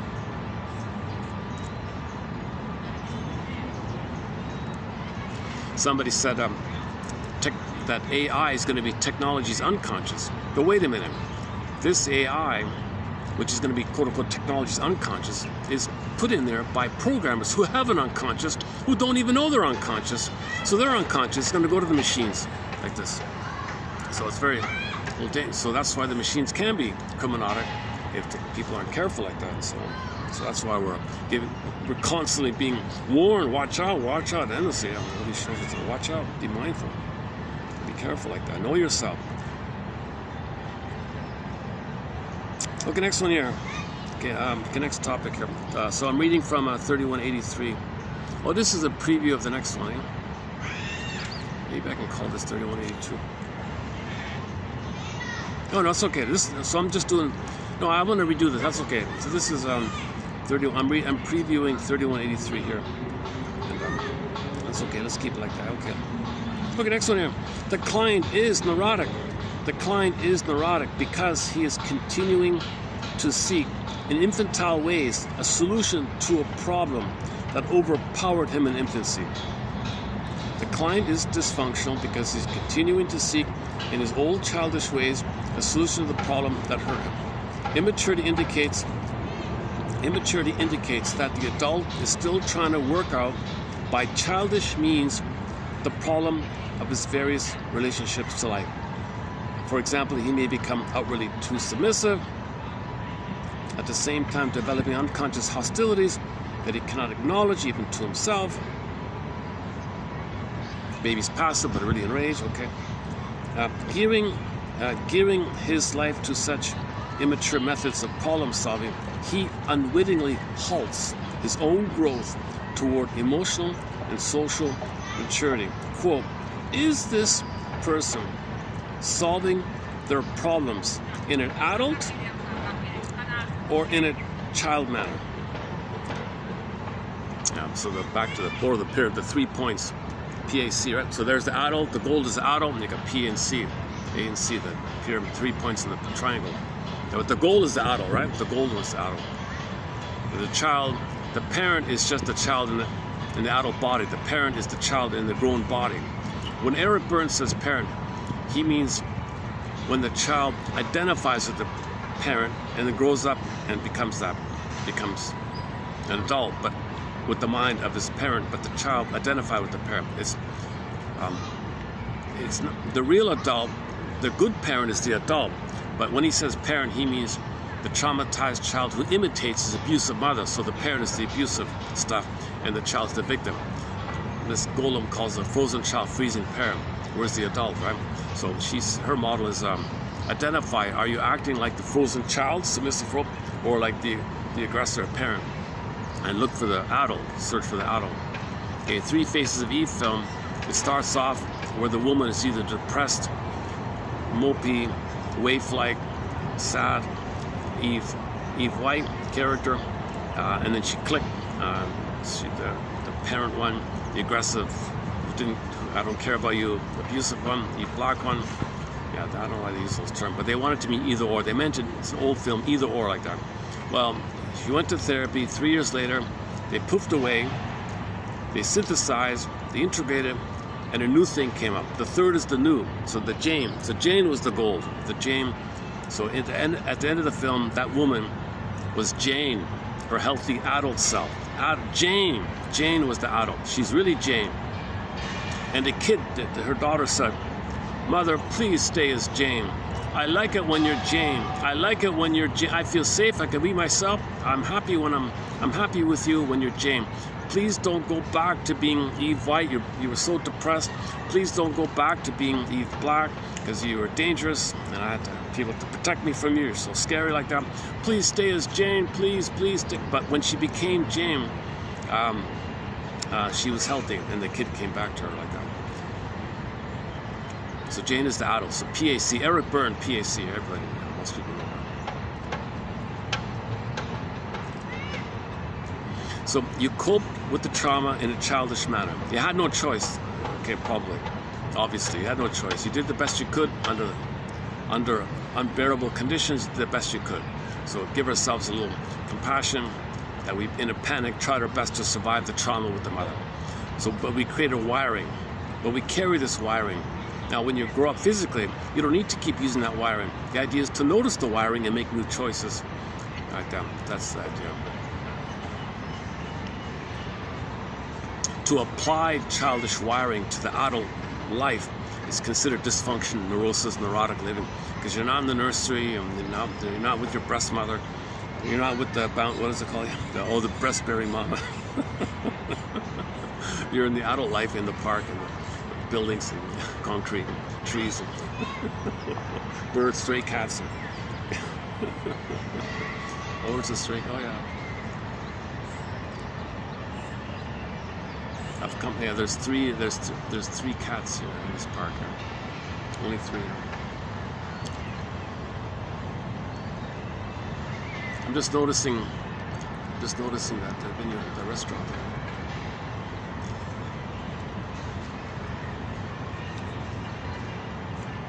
Okay, where are we? Okay, so the self-help question is, am I trying to solve my problems in an adult mind, or am I using frozen child, freezing parent mind? All right, next one here. Oh, this is from Overstreet. Yeah. This book is 1920-something, Harry Overstreet. Okay, the last one here, conditioned response. Pavlovian conditioning, classical conditioning response. Why most adults shy away from organized learning. So why do a lot of adults avoid the learning annex, adult learning centers, taking non-credit courses at night? Why do adults stop learning? Like, why are they afraid to keep on lifelong learning? Why are they afraid of lifelong continuous learning? Well, classical response. They have been brought up to believe that such learning belongs to childhood, number one. And how often is the process of learning brought to an end because an individual is still acting out a childhood drama of dependence and submission? How often is the adult emotionally disqualified for a program of learning by the fact that he is making his sense of significance out of a childish aggressiveness that would make him unwilling to cast any other person in the role of teacher? All right. So classical conditioning, simple, obvious, simple, right? Kid had a miserable time, passive, barking teacher, shouting teacher. I had a lot of, that's mostly what I remember. I had a miserable situation. I had a lot of grumpies, enraged, and bitter. There's always the clique that were always teasing. There was a battle like that. I was daydreaming out the window. Like,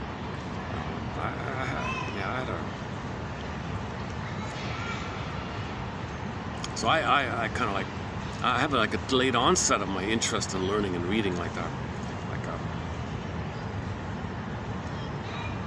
So if the kid is passive and quiet, doesn't know the answer, and the teacher ridicules him, okay, later on, I don't want to learn. No, forget it. Enough. It's triggered, right? It's triggered.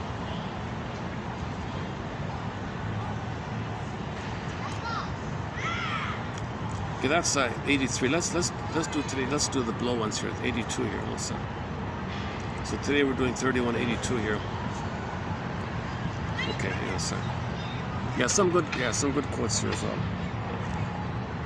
Okay, now let's do the ones below here. Should I take another small break? Okay, let's take another small musical break here. Why not? Yesterday we played Angel's Whisper. Yeah, Angel's Whisper. I just discovered a rock band called Angel's Whisper. We now have 3 of their songs on our soundtrack: The Phone Call, Loneliness, and Looking for the One, the third one.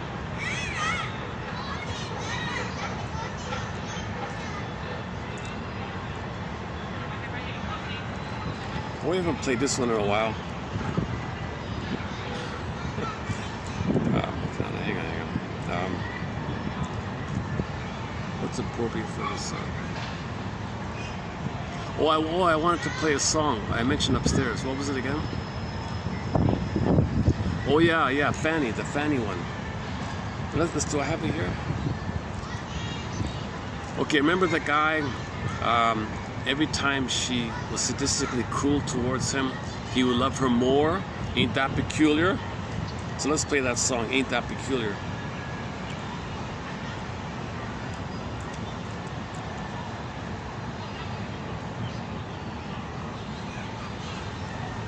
Oh, I don't have it here.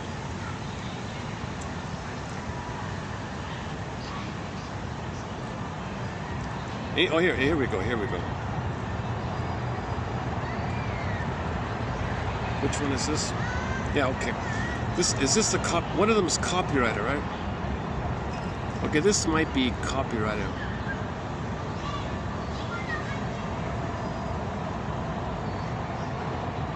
I don't remember if I have to trim this out or not. Okay, let's give it a try. All right.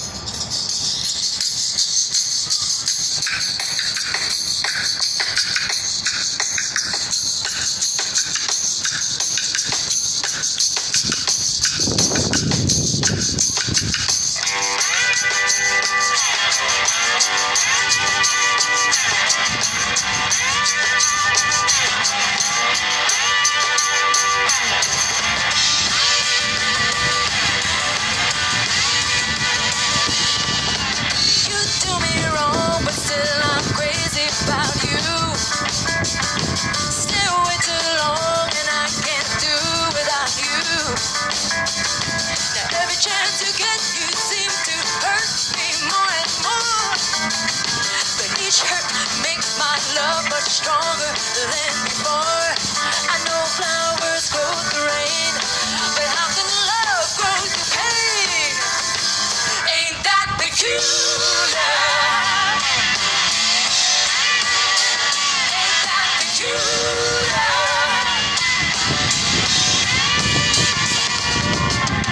You tell me lies that should be obvious to me, but I'm so much in love with you, baby, that I don't want to see that the things you do and say are designed to make me blue. Now is the doggone shame my love for you makes all your lies seem true.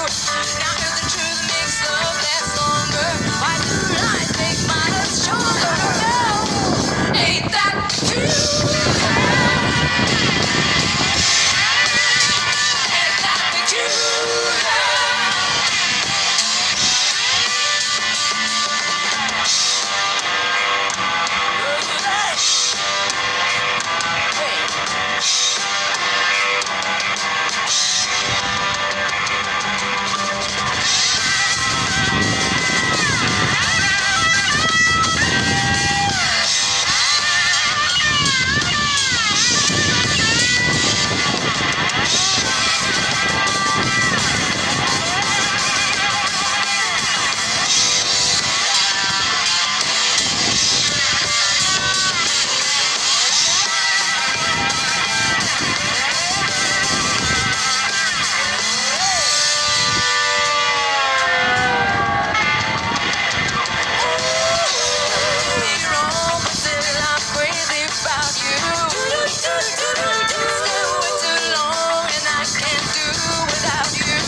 Much stronger than before. I know flowers grow through rain, but how can love grow through pain?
Okay, if you just noticed like a jump in the recording here, because I tried to play a copyrighted song.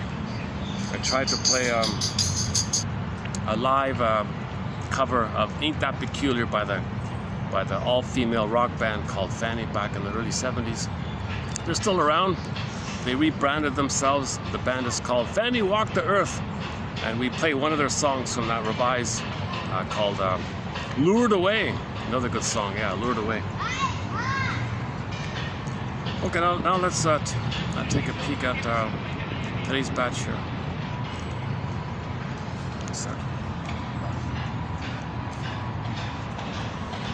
Okay, who's this one again? Oh, this is also from an older kind of book, right?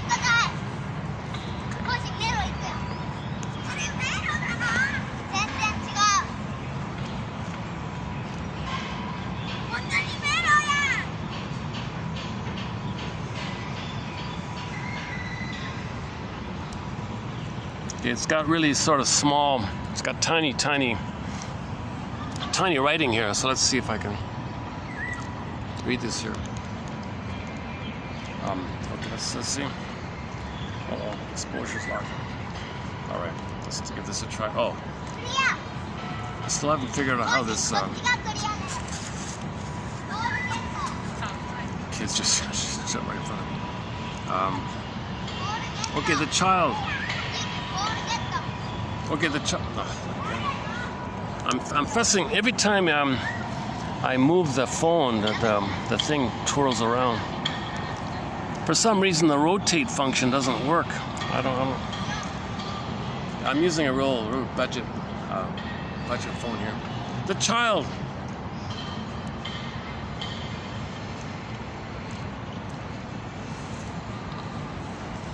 Okay, you know, let me start with the best part here. The best one here is at the end, I think.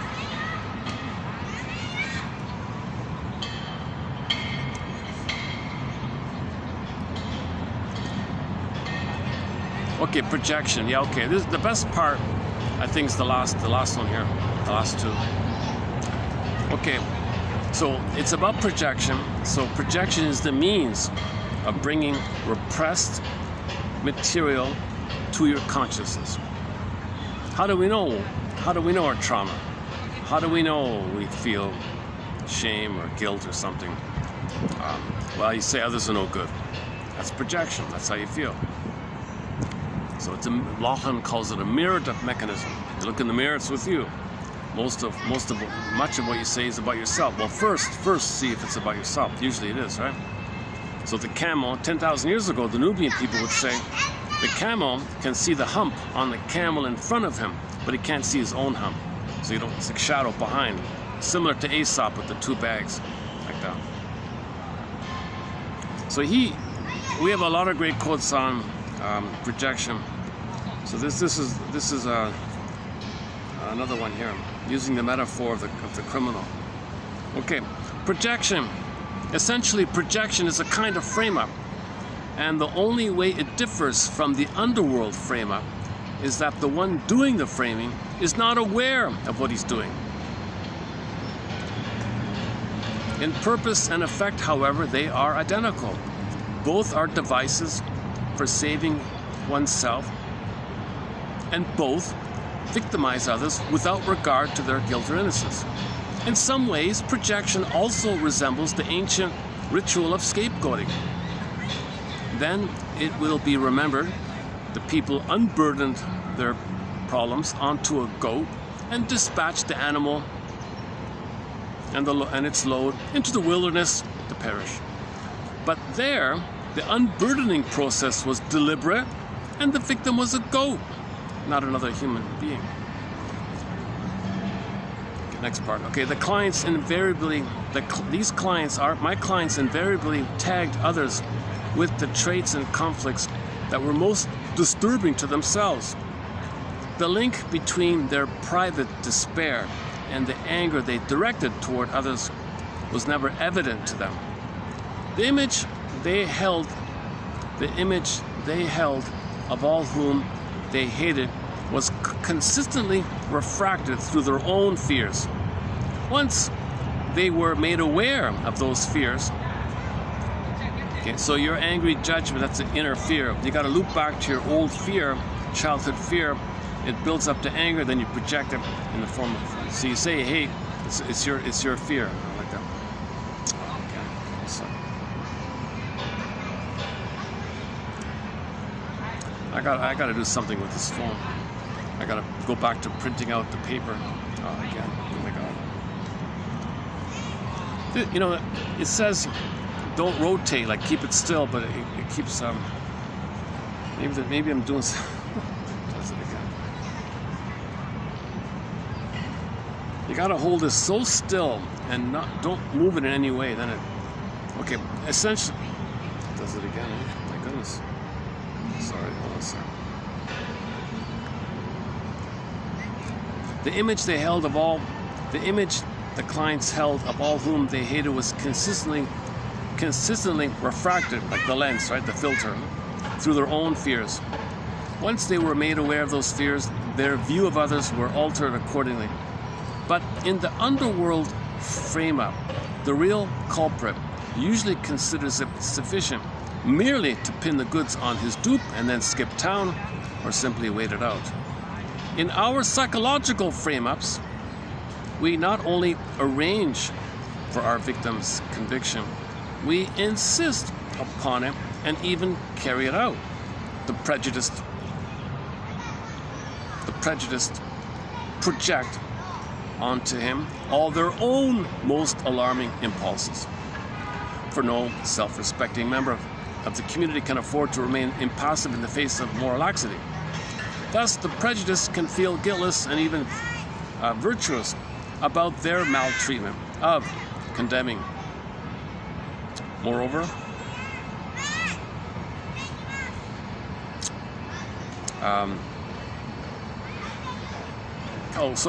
condemning, moreover, is elevating, for to proclaim another's inferiority makes one's own superiority all the more apparent.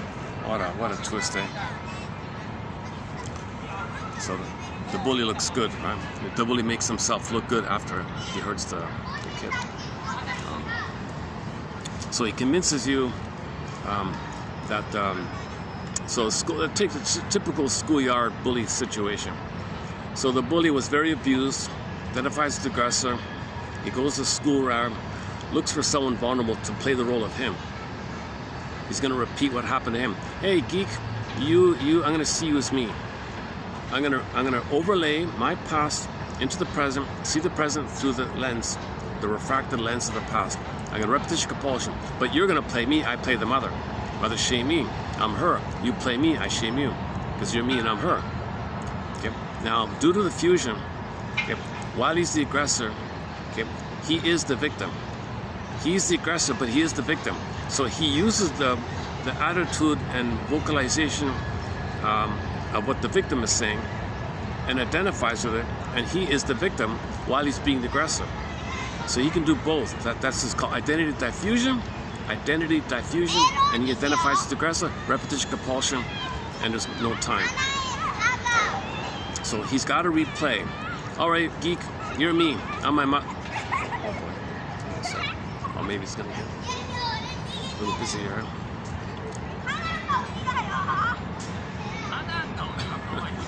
Oh, it's kind of cute. Yeah. All the kids are just running in a circle. I'm in a little maze here. It's got like a circle around it. There's like 5 or 6 kids are just constantly running a little.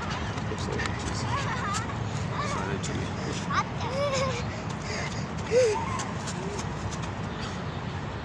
I once had a kid just dive on my lap, just threw himself on me. Okay, so the psychology of the bully, right? So while he's the aggressor, because he's the mother, remember, he has the hope to receive his mother's love through the proxy of the one he's abusing, but he's the mother who blocks it.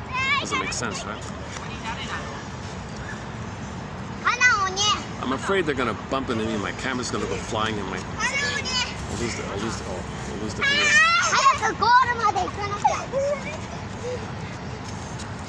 Okay, let me get out of the way here. Let me try another spot here. Yeah, hang on a sec. Give me 5 minutes to move it up here. Hold on a sec.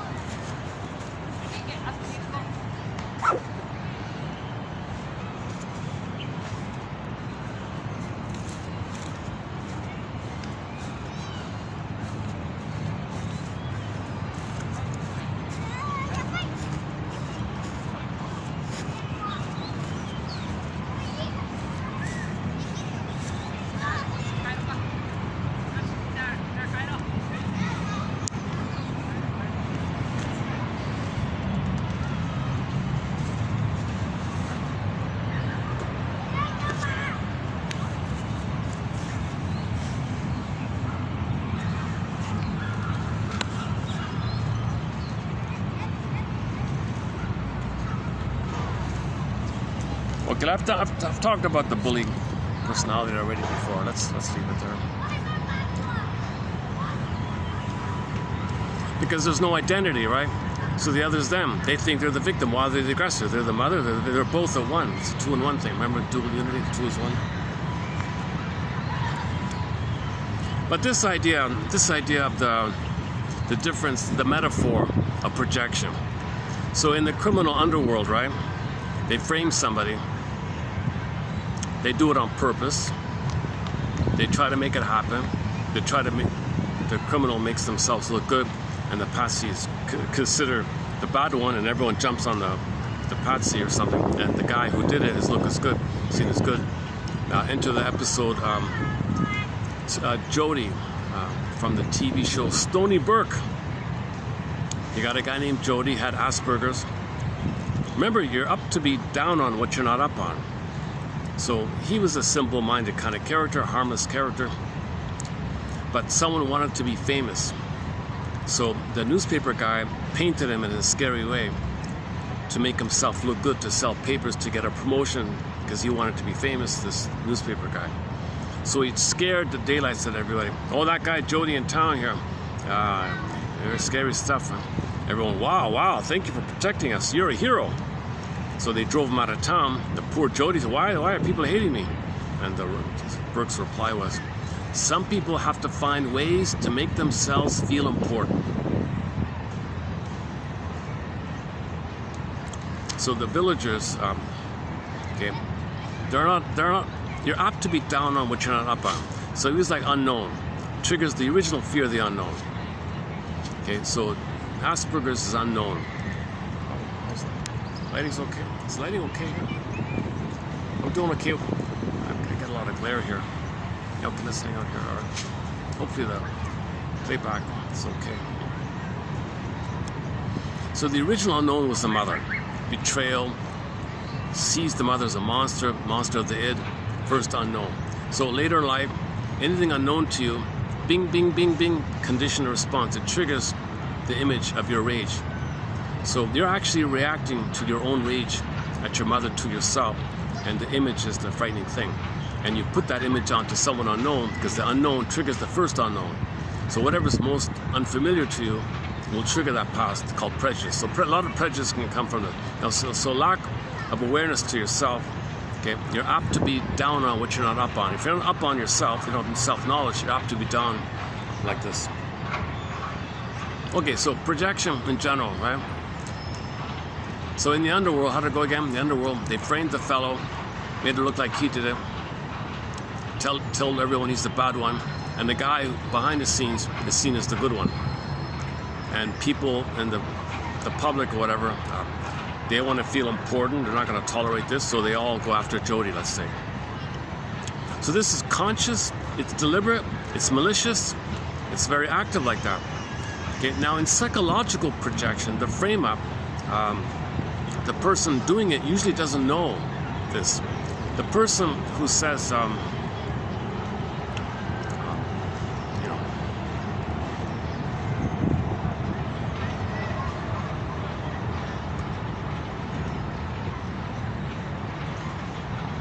thinking about the Twilight Zone. Can we say at any point that the brother was projecting his predatory attitude? So in what way is he kind of predatory?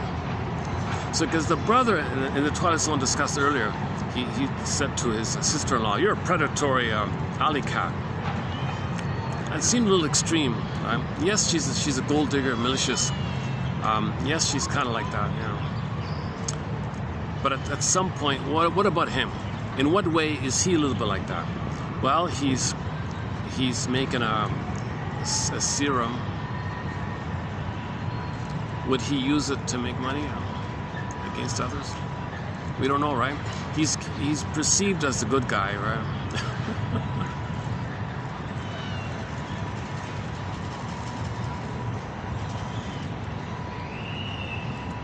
Okay, the simple example is maybe a fellow likes a woman, but so scared of her, and says, "Oh, you like me, don't you?" So he doesn't know he likes her. He's convinced that she likes him. No, he likes her. She doesn't like him. So he's convinced. So he projects the frame up, sees it that way. Hang on a second. How do I go again? Essentially, projection is a kind of frame-up. And the only way it differs from the underworld frame-up is that the one doing the framing is not aware of what he's doing. In purpose and effect, however, they are identical. So in projection, you attribute something about yourself and frame it that they have it. They have it. That's the frame-up, right? They are such and such. That's the frame up. So in the underworld, oh, he committed the crime, and you make it look like he committed the crime. But in the underworld, it's an active, aggressive thing. But in the conscious, psychological world, it's just, you're usually unconscious, and you're not, and you, yeah, okay, that's just one idea about it. But let's move on here. Okay, the first one, it's kind of one of these more obvious kind of ones, but the child who is coolly and incessantly disciplined begins early to feel that the world is against him, and when he is grown up, he may retaliate by pitting himself against the rest of the world. Yeah. So if the mother was abusive, remember the mother's the first world imprint. The world's abuse. Oh, the world's bad. Okay, so he projects. Okay, he projects inside of him. The mother hurt him. And he says the world is bad. It's called projection, and he wants to frame it that. He might even frame it that way. He frames it that way by projection. Projection is a frame up. Since his earliest guardians had been without compassion and without understanding, demanding but never giving, he will imagine that other guardians he meets in his lifetime to be of the same disposition, be it teacher, be it supervisor, club leader, etc. He will respond quixotically to their authority. He may either be too submissive or too rebellious, and often he will leap from one to the other. Yeah, so back to the Twilight Zone. The girl was rebellious, but when he was a handsome billionaire 30-year-old, oh, whatever you want, darling, she was submissive right to him. So she flipped. She was submissive. I'll follow you. Handsome billionaire 30-year-old, handsome 30-year-old man, I'll be submissive. But if you're a 65-year-old grunchy looking thing, I'm gonna, your authority, I hate my mother. So frozen child, freezing parent. There's no adult there, right? One about the antennae. Okay, children, the sensitivity of children to identify with the parents. Okay, let's do it. Okay, the second one. Okay, and it kind of goes on generally about how children can identify with their parents and create a working model with them. Oh, and some people only, similar. Some people only make themselves feel better by depreciating others. Yeah. He wanted recognition for himself, so he depreciated those around him. Sometimes the only way we can possibly keep ourselves in the clear is to cast shadows on someone else. How much more sure-footed we might be in our own struggling ascent if we could hate those we abuse. Oh, yeah, look at that. You hate those you abuse, so you feel more sure-footed about yourself. Superiority complex, okay, is defense against how inferior you feel, wounded and shamed you feel. Okay, others of that, you project and you regress to the infantile megalomania place. Are they gone? Are those kids gone? Can I go back? Yeah, I prefer to go back. Yeah, give me a second. Let me go back to my batteries. Oh, let me check the battery. Hold on a second. Let me check the battery. Oh, 30%. Okay. Let me go back. Give me a minute to go back.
Oh, in the pipe, well, back to our topic on immortality coming up in the pipeline. So this will be in 3118. Immortality has been variously asserted, denied, debated, discussed, worshipped, ridiculed, etc. The net result of the whole mess of arguments has been summarized by this philosopher, quote, nothing could set in a fuller light the infinite obligation which humankind have to divine revelation, since we find no other medium, we find that no other medium could ascertain this great and important truth. So you got to make up a thing to know about the thing, but it's all made up. The id, the unconscious, knows nothing of death. Therefore, it is legitimate to assume that while it may behave as if it is immortal, it really is not the direct bearer of that forceful fantasy of immortality, which generates so many patterns of behavior, normal or pathological.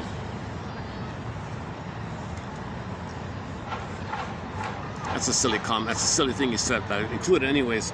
So the unconscious doesn't know time, and it doesn't suffer. We suffer. The conscious person suffers from the unconscious false belief, the unconscious belief in immortality, timelessness, forever. It doesn't suffer. It just believes it. We, the conscious, we, the person, are conscious. We're suffering from the unconscious. Yeah, okay, let's keep it. Yeah. And the first one there, immortality. So I'm still going, for the time being, I'm still going with the main line, that ideas and fantasies of immortality, okay, above, those above, well, below, from the below that creates that, as above, so below, okay, the reflection of it, the mirror of it, the outer projection, the projection, yeah, put it this way, unconscious timelessness is projected up into our ideas and fantasies of immortality.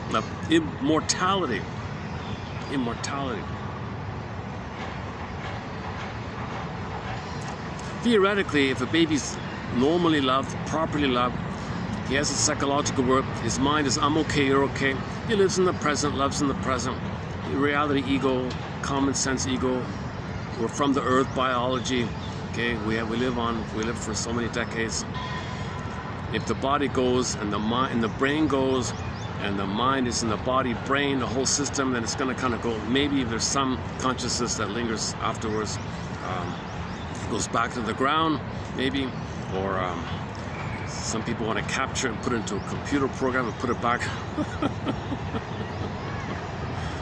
Oh my God, what a thought, eh? Why don't we just see, we're not living in the present. We're too obsessed with these future. We're too caught up in the future.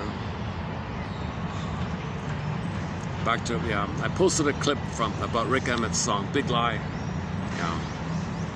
I pick up my guitar to lay the message down.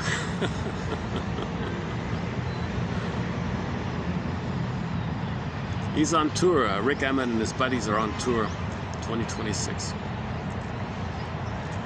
Okay, how's the battery? Check the battery.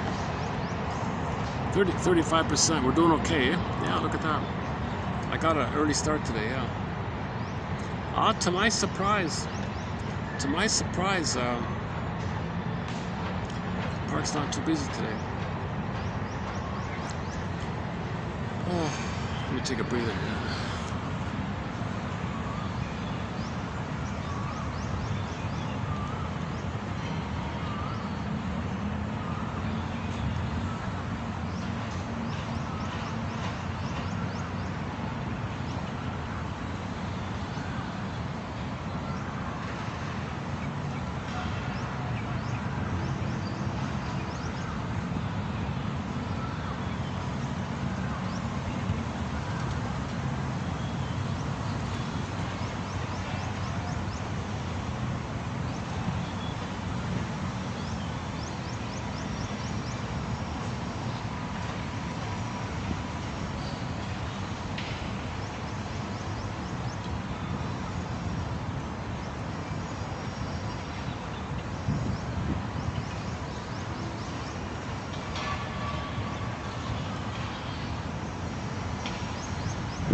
Oh, vocal only, Marvin Gaye, Ain't That Peculiar. I think this got through. This is the isolated vocal only. Marvin Gaye made that song popular. So remember the main line in there is, I know, Enter the Twilight Zone, I know flowers grow through rain, but how can love grow through pain? What the hell? Twilight Zone. Unconscious issue. Ain't that peculiar? Should we play it?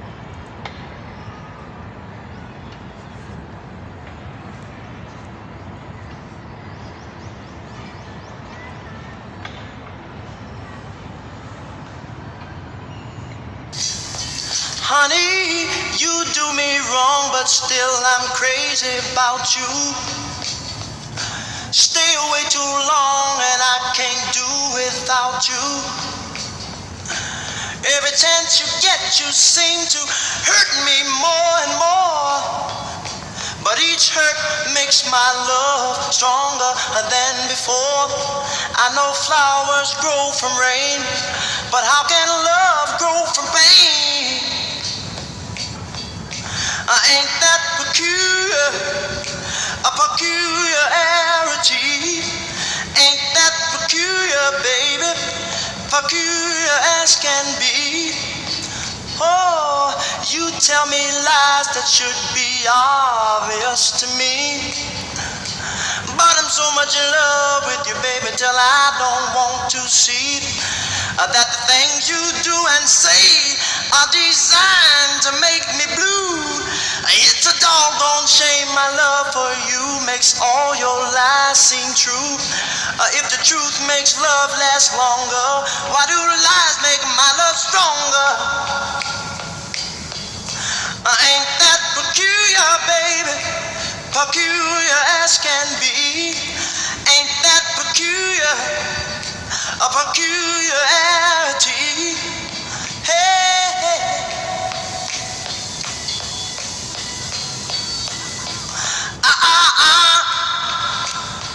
Hey, hey.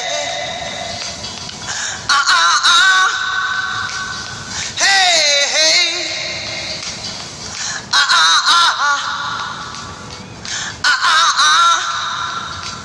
Ooh, I've cried so much just like a child that's lost a toy. Maybe, baby, you think these tears I cry are tears of joy. A child can cry so much until you do everything they say. But unlike a child, my tears don't help me to get my way. I know love can last through years, but how can love last through tears? Ain't that peculiar, baby, peculiarity? Ain't it peculiar, honey, peculiar as can be? Said I don't understand it, baby, it's so strange sometimes. Ain't it peculiar, darling? Oh my God, yeah, this song really fits the Twilight Zone episode discussed in the first part of this in the first half of this video. That line in there towards the end. You know, a child can cry and scream. Maybe eventually, finally, the mother will be nice and respond. You know, a child gets that.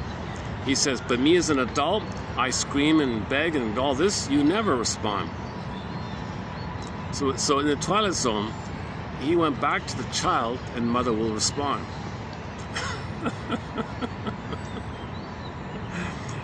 Okay, play the lyric again. Here it is. Unlike a child, my tears in the present don't help me. Unlike a child gets responded to fine, but my pleas and everything I do, you hurt me. Like what he experienced. No matter how nice that guy was, he sent her diamonds and fur coats and gave her every whim, servants and maids and gardeners, every kind of thing, every instant whim he gave it. He showered her like this, and she continuously contemptuously hated him. No matter what he did, he hated her. Ain't that peculiar? Now, even a child, if he's screaming, might get some positive response from the mother. You'd think, right? Tears of joy. A child can cry so much until you do everything they say. But unlike a child, my tears don't help me to get my way. I know. Yeah, my pleas don't get my way. So that's what the conclusion was. The worm turned. The worm turned. So the 60-year-old miserable guy became a 1-year-old baby, and now mother's going to respond. Things have turned for him. Now he's getting what he wants. He can speak up, he can cry, mother will respond. The worm turned. Because now, like the song says, she can't really abuse the baby like she abused the 60-year-old man, right? No one's really going to blame her for her treatment. She's only 18, he's an 86-year-old billionaire, and he can't tame her or whatever, or something like that. So she's always on her side. Then things turned, the worm turned. I didn't know that, Fred. I had to look it up this morning. The worm turned. Yeah. Rod Serling, yeah, he really he wrote that episode. He's an incredibly articulate. He wrote all these scripts. My goodness. So 1 year ago, finally, after how many years? I don't know, 47, 70, 60, 40, 20, 40 plus 26. After 65 years, whatever it is, finally, his hometown put up a bronze statue in his hometown, Rod Serling, with the door, famous door, right? So you see the guy in the door like that. Twilight Zone. Long overdue, yeah, my goodness. A lot of great episodes, yeah, a lot of. I've talked about over 20 episodes. Now, most of the episodes are what I kind of are very forgettable, but there's some real gems in there. There's some real gems. Gabe's story, Wong's Lost and Found Emporium, Take My False Life, Please, Shatter Play, the revised one, Shatter Day, okay, Howling Man, okay, the Pair, Nick of Time, and the Flip, Young Man's Fancy. The two about the shared psychosis, 30 Fathom Grave, and the seventh Fathom or something. I forgot about that. The episode before the one discussed today about the youth serum. A little drink from a certain fountain. Piano in the house, miniature. The one about the Doberman Pinscher. There's more, yeah.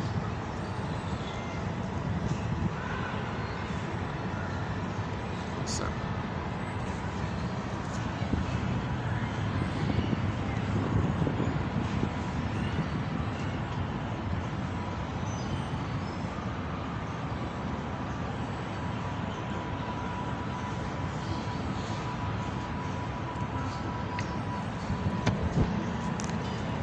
Okay, let's close up with the other Fanny song.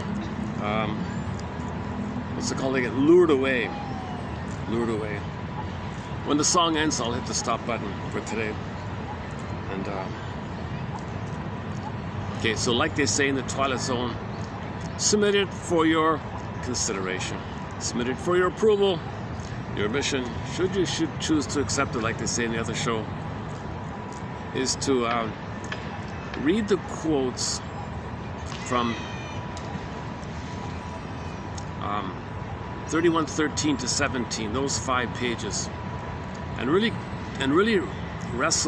grapple, okay, with this topic of immortality. And the more you do so, the more you can be in the present. That's the theory. Confront the imaginary fantasy nectar of living forever. That's a defense against living in the present, loving in the present. The fear of loving in the present is, in order to do so, you got to admit the trauma. Then you can love in the present. So that whole idea. Okay, Lured Away. Let's play the song Lured Away. Typically a similar motif, right? She complained, or he complained. Somebody complained. Yeah, you lured me away. You fooled me. You lied to me. I was lured. I was lured away. Where is it here? I haven't played this one in a long time. The band is called Fanny Walked the Earth. The main hit song on there is called Lured Away. And I'll see you in the next video. I'll see you in 83, yeah, 2183. May the psychoanalytic perspective be with you. May the psychoanalytic force be with you. And I'll see you in the next video. Thanks very much. I wish I think I need a new fun ending. I need to create some closing narrations, like some fun closing narrations, right? Like the Twilight Zone.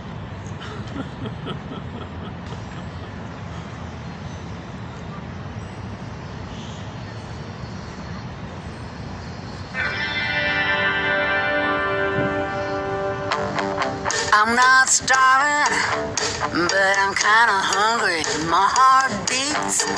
I'm not exactly dying, kinda living. It's kinda dying. I don't feel like singing. I'm not flatlining. I still got a pulse. Not flying, not good enough. Nothing's wrong. That ain't right. You don't hear me laughing. I'll be lured. My change is gonna put you through. Lured away. Story is the same. Being good is nothing new. This dim lighting, it's a black hole. I'm coming to. Time to fully wake up. I gotta burn. Don't wanna give it up. Maybe I'll start sleeping at night. It's fucking scary. I kinda like this. Nothing is normal. No problem with that. Got all these questions. I really like that. Now I feel like singing. I've been lured.